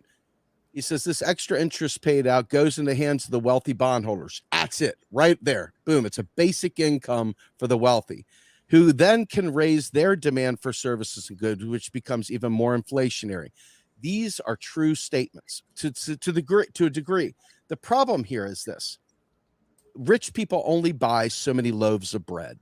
Rich people only buy so many bottles of milk, okay? What they do is they buy assets, they buy stocks, they buy other investments, things like that. They don't just sit there and do what regular people do, which is pay their bills and worry about where they're going to find money for food. They instead buy up properties like BlackRock is doing, things like that. So there's real reason to have the interest rate on money at zero, always zero interest rate policy in perpetuity. We had that for a while, and people tried to say, oh, it was easy access to cash that created this problem. But no, what created this problem is this concept of deregulation of free market capitalism that frowns on the concept of regulation, that frowns on the concept of price controls, that frowns on the concept of like a land value tax that literally taxes the rents right out of property ownership and really attacks landlords where they hurt the most, right? So I think that there is some very, very parasitic extraction that comes from what Craig rightly points out here. I want to be crystal clear. I agree with most of what he said there. The only issue I'm saying is that there are tools, and the reason why these things are an issue is because of the ideological proclivity toward libertarian garbage, trash libertarian belief system. Okay, that empowers this free market fundamentalism that is repulsive and is absolutely not consistent with sustainable life on this planet. Yeah, it's one of those things that is very much not in the benefit of the collective. It's just not. It's just, and it ultimately does eat its way up the ladder. Right. Like eventually it will. That won't be in my lifetime. But like eventually when the capitalism keeps imploding, because that's it's imploding. It's just too much. And eventually when it goes back to, sustainable, small, sustainable communities, all those corporatists who probably don't even know how to change a tire, they're going to be the people that get lost in the apocalypse. It's going to be the people that can live sustainably. I want to say something also about what Craig's pointing out here, and I think this is super important. This debt deal that they just came up with, cap spending, really kind of plugs the floodgates up quite well. But money is still being spent, and it's being spent in the interest income channel. Okay, that interest income channel is the reason why the economy is not in total recession right now. Okay, we don't recognize that, but that's a fiscal spend. That's a fiscal expenditure, and it's not coming from your hard-earned tax dollars, people. Please, God, never say it again. It's coming literally from the government saying we're going to sell a 6-month bond, and we know that a 6-month bond at 7% is going to yield this much, and that money is pre-funded. They know what that bond is going to yield, period. They know it. And the ones that have fluctuating, interest rates and stuff like that, they've got ways of accounting for that spending too. The fact is that this is free money for people that have money. Okay. And that is what is filling the dam. So what we have in practice right now is a true trickle down economics. The most true Reagan form of economics ever known to mankind is happening right now. And it shows that it can work if the work means making the rich richer and letting the poor open their mouth hoping for a raindrop to get a morsel of water, right? That's what's going on right now. They cut the freaking spigot off for us. Do you remember that movie Total Recall where they cut the oxygen? They cut the oxygen down, and then Arnold and I can't remember her name go out there and they give what you want. Give these people air. We must give them air. The lady with 3 boobs and all that good stuff, right? Weird. I found out that she's actually a Star Trek girl. She was one of the early ones from I think Next Generation, I believe. Anyway. So interesting stuff there. But I want to make clear though that Craig's not wrong in the sense that bonds allow rich people to get richer, and that there's no useful financial purpose for them other than having a safe investment, period. So you see a lot of pensions buy bonds. A lot of people that are older, when they're hedging on their 401k plan, will choose the heavy bond investment because bonds pay. I mean, it's a guarantee, right? But aside from that, there's other ways of handling retirement. There's other ways of handling those things. Why not fully fund state pensions? Why in the world leave states to fend for their pension programs? Why in the world would you make them try to buy all these investments and do all this stuff when in reality, if you look at the rainy day fund through the CAFR reports of each of these states, many of them, they don't have nearly enough funds to support their rainy day fund. They're literally strapped. So when the government cuts it off like they're doing with this debt ceiling bill, state coffers are going to dry up as well. Yeah. This is not something that just dies up there. It matriculates through the entire economy. And it's very important to understand that. Right. That trickles down. That actually does trickle down misery. It is. The pain trickles down big time. And in fact, it only rolls down. Yep. I was thinking about this. If I stacked a bunch of paper towels, osmosis, if I pour water will go through. Right. But after a certain point, the water doesn't really make it anymore. Right. It keeps gobbling it up through the top and then just wet, drier and drier and drier until it's completely dry. Right. That right there is genuinely. I see that. I want the 420 plan too. Hey, I want everybody to be on the 420 plan. I mean, obviously, I think. Well, to me, in my mind, I am okay. I'm on the secondary 420 plan. He gets secondhand 420. Like for me, like with cannabis, I mean, for me, it should be completely decriminalized. But I don't believe in criminalizing drugs. Period. But I think that medicinal could be stricter applied, and that those people should get it free like any other medicine should be also free. And I think people that are not legitimate, and I will own that I am not, we pay recreational fees. And I'm fine with like that. That's fine. And I'm fine with you taxing that. And I'm fine with that money going to do whatever it goes to, right? But if it were free to the people that legitimately need, and I think that we all know the difference. I don't need, we know, but you know what I'm saying. Yeah. I think, well, hey, listen, I want to be crystal clear on this because I gotta be done here in a minute. I want to put this point out for you guys so you all fully aware. Folks, the dollar, as we know it, is a public monopoly. It's a public utility. It is a simple public monopoly that we should have democratic control over, but we do not.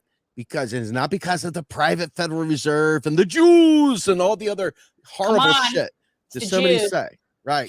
Da Jews, right? It's because we genuinely believe that the United States government goes trolling for bank loans at private banks because some jackhole told us that, okay? And so we think the U.S. is drowning in debt. It's not. It creates money every time it spends. Exactly. It chooses to sell bonds. It doesn't need to sell bonds. It chooses to sell bonds. Okay. So we could do so much but we can't even get to the point where we talk about what we could do with the power of fiat. We instead focus on these stupid things that rich people want us to focus on, like, well, what about the debt, and what about the interest rates, and what about bonds, and what if they lose faith in the dollar? Let me tell you about faith in the dollar. You don't pay taxes, you go to jail, right? You don't, you get garnishment, you get all kinds of shit. I'm so sick to death of neo-maxi Zunjweebies trying to tell me about faith in the dollar. Great breakfast. Dude, if you don't understand. It was on the other day. Neo-maxi Zunjweebies all the way. When the boys in blue come and they say, we're going to garnish your check, let me tell you, your place of employment isn't going to flinch by putting that garnishment on your check. Okay? It's gone. So the more you understand, here, one final point. The Confederacy. Why did the Confederates lose? It's great that they lost, but why did they lose? Well, they didn't really lose because they came back and won here in the year of 2023, right? But no, they lost because they had their own central bank, if you will. They had their own currency. They had the Confederate dollar, right? So their little Confederate bucks that they had. The problem was they could not ideologically bring themselves, because they were worthless libertarians, and they could not bring themselves to enforce the tax. Because they could not enforce the tax, the Confederate dollar went into hyperinflation. Okay. And so these are the things that, if you really want to understand the world you're in, and not myths and legends from the bar stool, but friggin' really understand the war we're in, you'll understand. And so the ability to enforce a tax renders all that markets have lost confidence. It doesn't make a bit of difference. You've lost confidence in the IRS maybe, but you have not lost confidence in the US dollar. Never had confidence in the IRS. Well, there you go, right? So that's the lesson here. We have tax-driven money, and there's no reason whatsoever for this tax bill, for this debt bill, for any of these things to be hurting the little people. They're doing it. Why? Because this is how they discipline labor. And this is what they're doing. It's part of the trinity of austerity. Never forget it. Joe Biden, he is a Republican. You voted for him, guys and gals. I hope you enjoy your Joe Biden, because he's not FDR. And speaking of that, last thought before you go, how exactly this is going to end up becoming a bigger disaster in terms of what the final, what the final bill is going to look like. They've already seen just how weak Joe is and what a borderline, if not outright failure of a presidency he's had at a time when the status quo was the worst possible situation following a post-Trump presidency, which is all the more reason why we're likely to get him again, or dare I say, even somebody like Ron DeSantis. Can you explain how they're even going to sell this as a win in any capacity at a time when they are already bleeding support in the worst possible way? How is it not going to be Trump or DeSantis in 24? I don't, first of all, I don't really believe these elections are real. I think it's all part of a controlled living experience similar to the Matrix and the girl in the red dress. That's right. I think George Santos is Andy Kaufman. So I'm with you on all of it. He could be. But let's just say hypothetically it's real and everything's real. The fact is that what they're counting on is that Joe Biden has shown to the cloth coat Republicans. He's praying that there's enough of those cloth coat Republicans, those old former Bush appointees, those old former Reaganites, those old Nixon, Republicrats, that will be looking at him and saying, well, that's the way I remember it being done. Reach across the aisle like old Tip O'Neill. I was just going to say Tip O'Neill. So these guys are living in a time gone by, and Joe Biden's still there with his bird and all the KKK friends and all of his Clarence Thomas love, fuck Anita Hill kind of moments. He was a Strom Thurmond buddy. Yeah, that's what I'm saying. This is a guy. He's changed. He's changed. He's not like that anymore. Yeah, right. To a vote blue sycophant, perhaps, but not to the real world. Yes, now he's willing to sniff hair of all women. No, what we have definitely seen is a titanic shift in so many ways, and I still attribute this in many respects to the rise of Bernie Sanders and what he would have represented to the Democratic Party establishment had he not been screwed. And as a result, their attitude was, well, now we have all of these moderate to left, hard left leaning independents and progressives who really want the Democratic Party to become this. Unfortunately, we're not going there because we like it as is. So what are we going to do? We're going to appeal to the urban and suburban moderate right leaning outright Republicans, if you will. It's unbelievable. And that's why Joe Biden was able to be sold, because that's what he is. Somehow, from the whole Bernie thing, the Democrats got in their head, go right. Yeah. Like somehow that's what they got because from the whole Bernie thing. That's why I take. Let me cap, because I have to go, but let me cap it with this. The fact of the matter is, this should tell you all you need to know.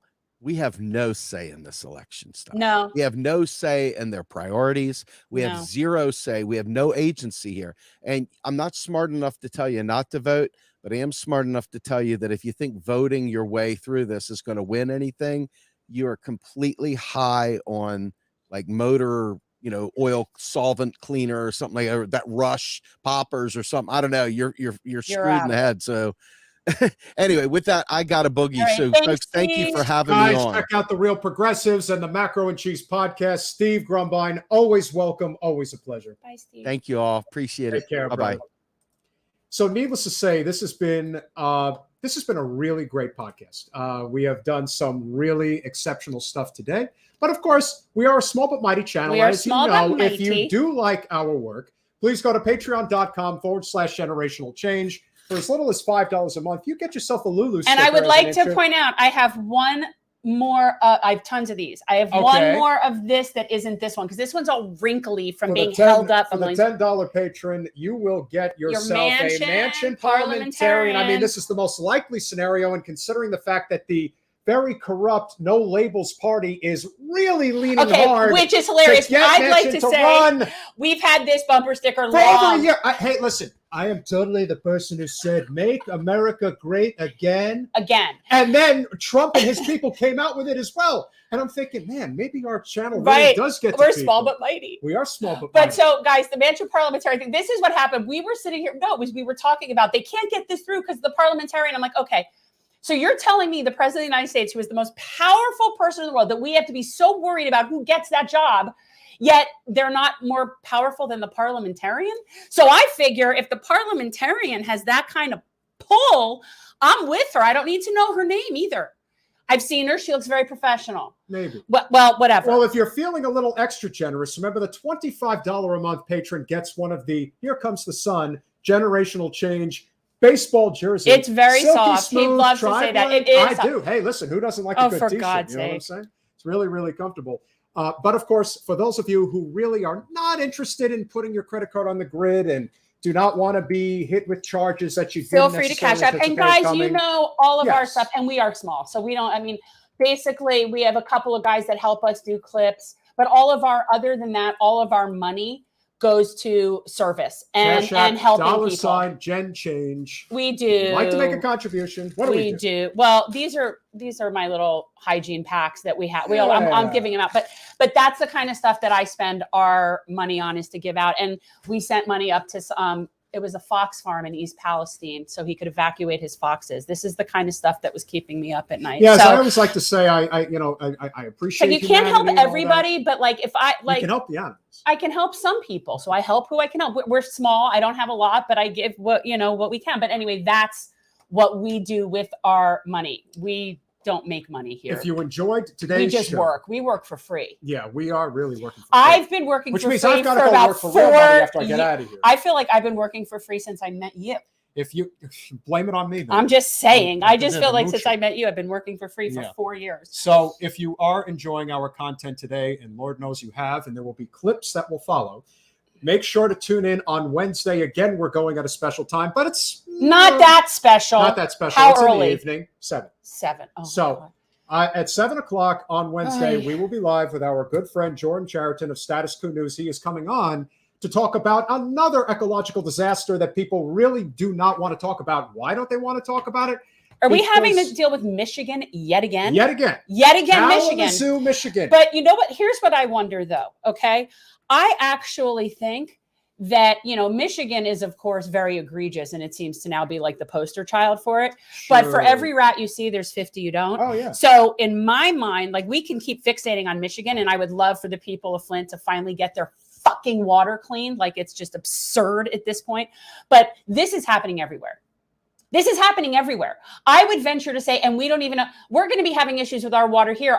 The Fort Lauderdale mayor wants to privatize the water. Meanwhile, they get sewage flooding in their streets every time we have a major rain. That's just a so matter if you of don't think we're going to be having like water issues, we're going to be having some serious water issues. Yeah, but you know, seriously, listen to Lawrence Tribe, Mr. High and Mighty, upper class liberal voice of everything neoliberalism, who is this? He's at Harvard.